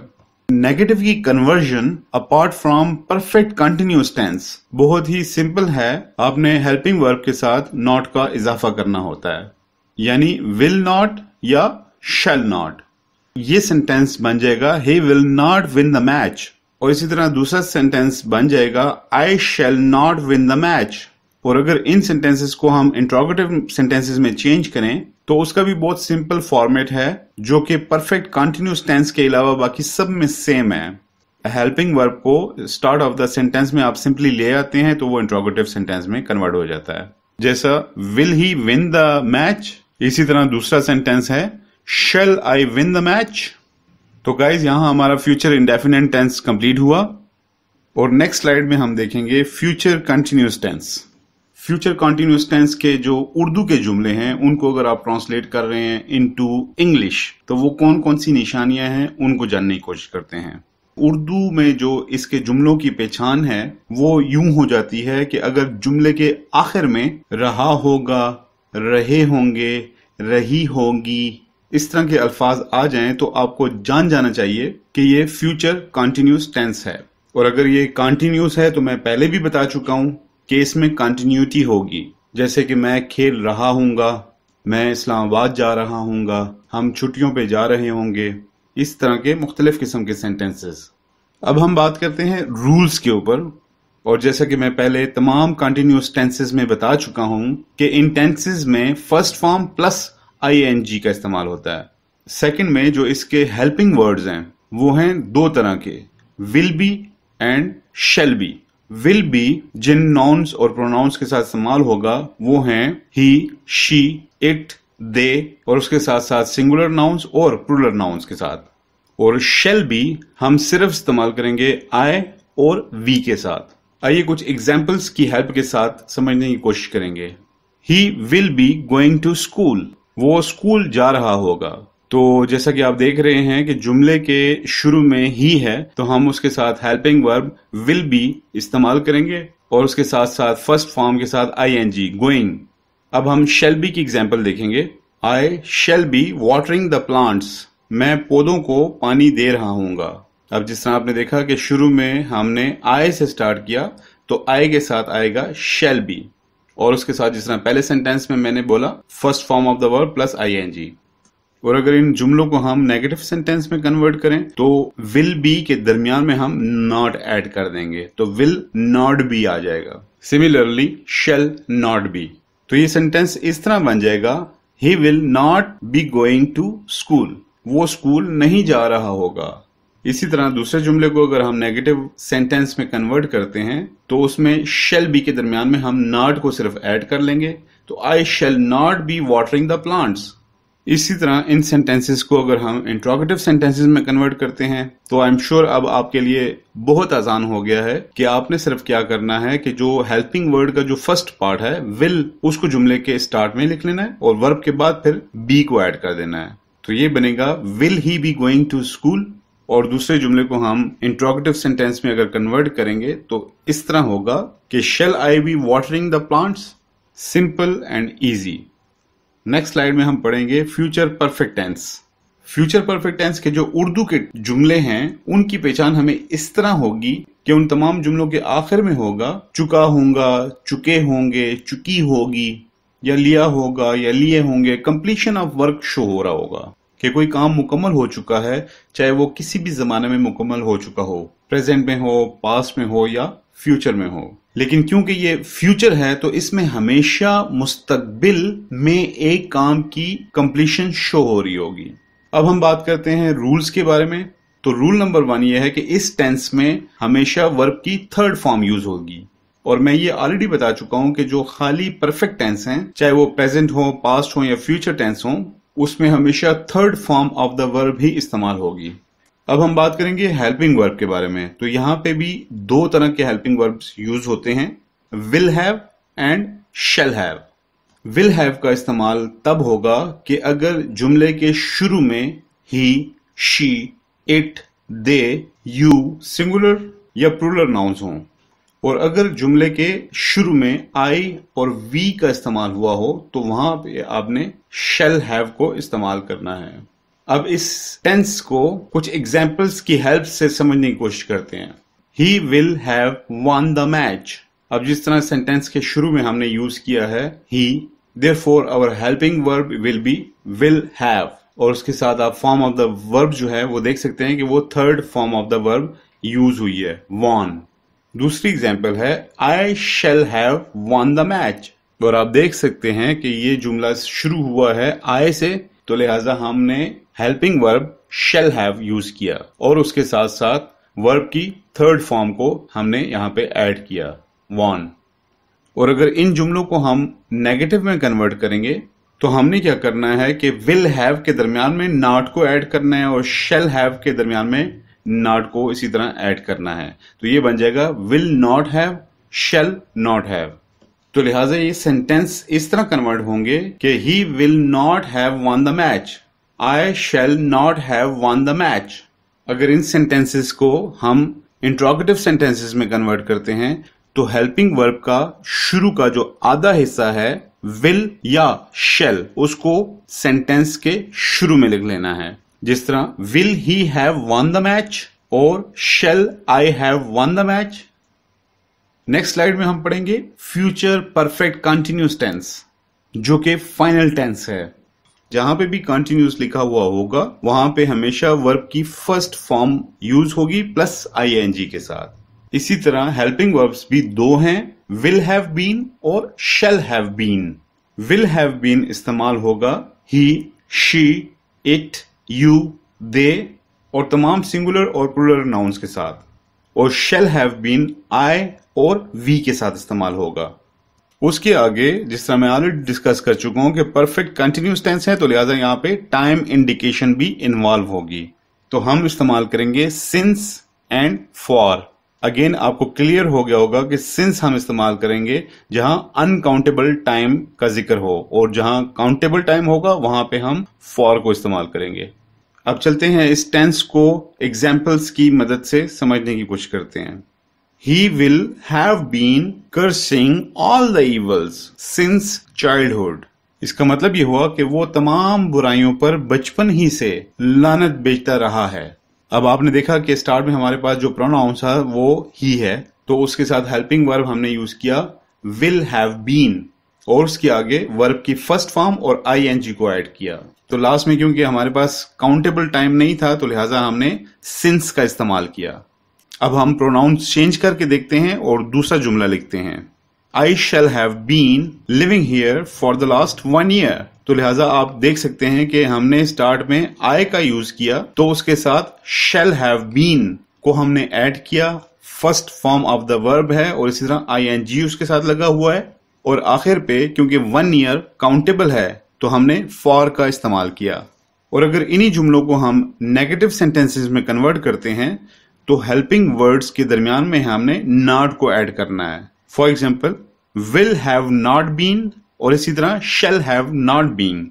तो ये जुमले बन जाएंगे he will not have been cursing all the evils since childhood, और दूसरा जुमला इस तरह बन जाएगा कि I shall have not been living here for the last 1 year। और अगर इसी सेंटेंस को हम इंट्रोगेटिव सेंटेंस में कन्वर्ट करें, या इन दोनों एग्जांपल्स को इंट्रोगेटिव सेंटेंसेस में अगर हम कन्वर्ट करेंगे तो ये लिखा जाएगा will have he been cursing all the evils since childhood. Will have को जुमले के शुरू में ले आए हम लोग। इसी तरह दूसरी एग्जांपल को इंट्रोगेटिव सेंटेंस में कन्वर्ट करते हैं, shall have I been living here for 1 year।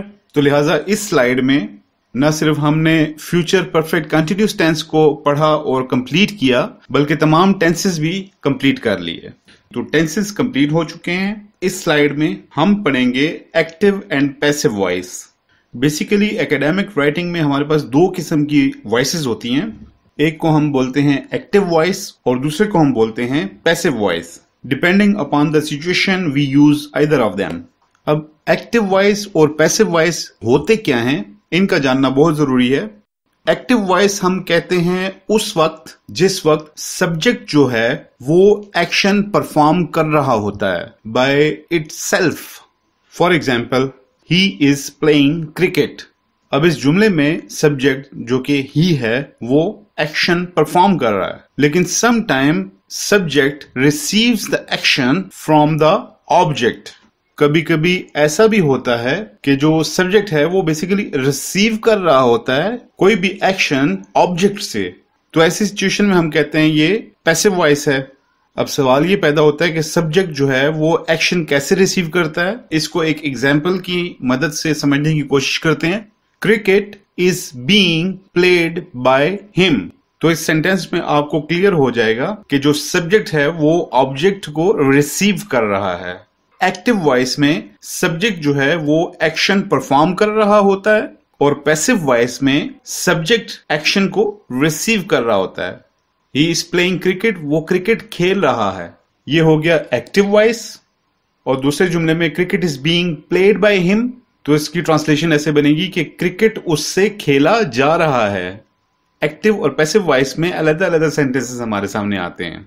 अब गाइस, अगर कोई सेंटेंस हमारे पास एक्टिव वॉइस का आता है और उसे हम पैसिव वॉइस में कन्वर्ट करने की कोशिश करते हैं तो उस दौरान हम लोगों को कुछ चीजों का ख्याल रखना होता है। बात चीजें टेंस टू टेंस भी वेरी करती हैं, लेकिन उनके अलावा कुछ ऐसी चीजें हैं जो कि आपने तमाम में फॉलो करनी होती हैं। फॉर एग्जाम्पल, जब भी एक्टिव वॉइस से पैसिव वॉइस में जुमला कन्वर्ट होगा तो सब्जेक्ट जो है अपनी जगह स्विच कर लेगा किसके साथ? ऑब्जेक्ट के साथ। मिसाल के तौर पे एक सेंटेंस लिखते हैं, आई एम ड्रिंकिंग वाटर। अब यहां पे हमारे पास सब्जेक्ट जो है वो है आई। सब्जेक्ट वो है जो काम करने वाला होता है और वाटर जो है वो हमारे पास ऑब्जेक्ट है और ऑब्जेक्ट वो चीज है जिस पे काम किया जा रहा हो। तो जिस तरह मैंने पहले भी कहा कि सब्जेक्ट की जगह ऑब्जेक्ट और ऑब्जेक्ट की जगह सब्जेक्ट को लेकर आना होगा। अब इस सेंटेंस को अगर हम पैसिव वॉइस में कन्वर्ट करेंगे तो सबसे पहले हम इनकी पोजीशंस को स्विच करेंगे। तो लिहाजा सेंटेंस के स्टार्ट में आ जाएगा वाटर और एंड पे आ जाएगा आई की जगह मी। अब नेक्स्ट स्टेज हमारे पास क्या आएगी? वो आएगी एप्रोप्रिएट हेल्पिंग वर्ब। हमने यहाँ पे एक मुनासिब हेल्पिंग वर्ब का इस्तेमाल करना है। अब हम जब टेंस बाय टेंस इस चीज को पढ़ेंगे तो हमें फिर आसानी होगी कि कौन सा हेल्पिंग वर्ब हमें किस टेंस में यूज करना है। लेकिन अभी फिलहाल ये समझ जाएं कि एम कन्वर्ट हो जाएगा एम बीइंग, इज बन जाएगा इज बीइंग और आर बन जाएगा आर बीइंग। तो लिहाजा वाटर के साथ तो हम एम यूज नहीं करेंगे, तो वाटर के साथ यूज होगा इज, और इज अकेला यूज नहीं होगा बल्कि यूज होगा वाटर इज बीइंग। तो लिहाजा ये एक प्रॉपर हेल्पिंग वर्ब हो गया, इज बीइंग। दूसरा रूल ये है कि जब आप किसी सेंटेंस को एक्टिव वॉइस से पैसिव वॉइस में कन्वर्ट करते हैं तो आप हमेशा वर्ब की थर्ड फॉर्म को यूज करते हैं। तो लिहाजा ड्रिंक जो है वो फर्स्ट फॉर्म है, second is drank and the third one is drunk. तो हमारे पास आ गया ड्रंक। और तीसरी चीज मोस्ट इंपॉर्टेंट, एक्टिव वॉइस से पैसिव वॉइस में जब भी आप कोई सेंटेंस कन्वर्ट करेंगे तो प्रेपोजिशन के लिए आप हमेशा बाय को यूज करते हैं। बाय हमेशा इस्तेमाल होता है प्रेपोजिशन के लिए, तो लिहाजा यहां पे हम प्रेपोजिशन यूज करेंगे बाय। तो ये क्या बन गया? Water is being drunk by me. ये 3 स्टेप्स आपने अपने माइंड में रखने हैं कि सब्जेक्ट को ऑब्जेक्ट के साथ स्विच करना है, इसी तरह third form of the verb को इस्तेमाल करना है और प्रेपोजिशन के लिए आपने बाय को यूज करना है। And as far as helping verbs are concern तो वो हम टेंस बाय टेंस ही ऐड करते चले जाएंगे। तो लिहाजा ये कुछ बेसिक्स थे एक्टिव और पैसिव वॉइस के। लास्ट स्लाइड में हम पढ़ेंगे कुछ basic rules of direct and indirect speech के बारे में।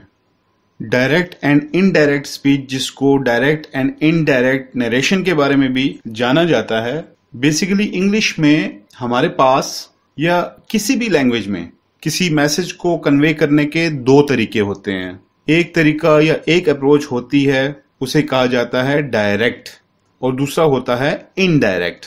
लेट्स से आप किसी से एक बात करते हो या आपको कोई बात कही जाती है और अगर वो उसी तरह कोट की जाए, इन्वर्टेड कामास के दरमियान आपके अल्फाज को उसी तरह प्रेजेंट किया जाए, तो वो एक डायरेक्ट स्पीच कहलाई जाएगी। लेकिन अगर उसी बात को अपने वर्जन से पेश किया जाए तो उसको इनडायरेक्ट स्पीच कहा जाता है। यहाँ पे आपको दो सेंटेंसेस नजर आएंगे। First one is Nasir said inverted comma start I bought a book for you and inverted commas closed. अब ये सेंटेंस एक डायरेक्ट स्पीच कहलाया जाएगा या फिर एक डायरेक्ट नरेशन कहलाया जाता है। अब गाइज डायरेक्ट स्पीच में हमारे पास हमेशा दो चीजें होती हैं। ये पोर्शन नासिर सेड वाला पोर्शन जो हमें नजर आ रहा है, इसको हम हमेशा कहेंगे रिपोर्टिंग वर्ब, और इसके अलावा इन्वर्टेड कामास के अंदर जितना भी सेक्शन है इसे कहा जाता है रिपोर्टेड स्पीच।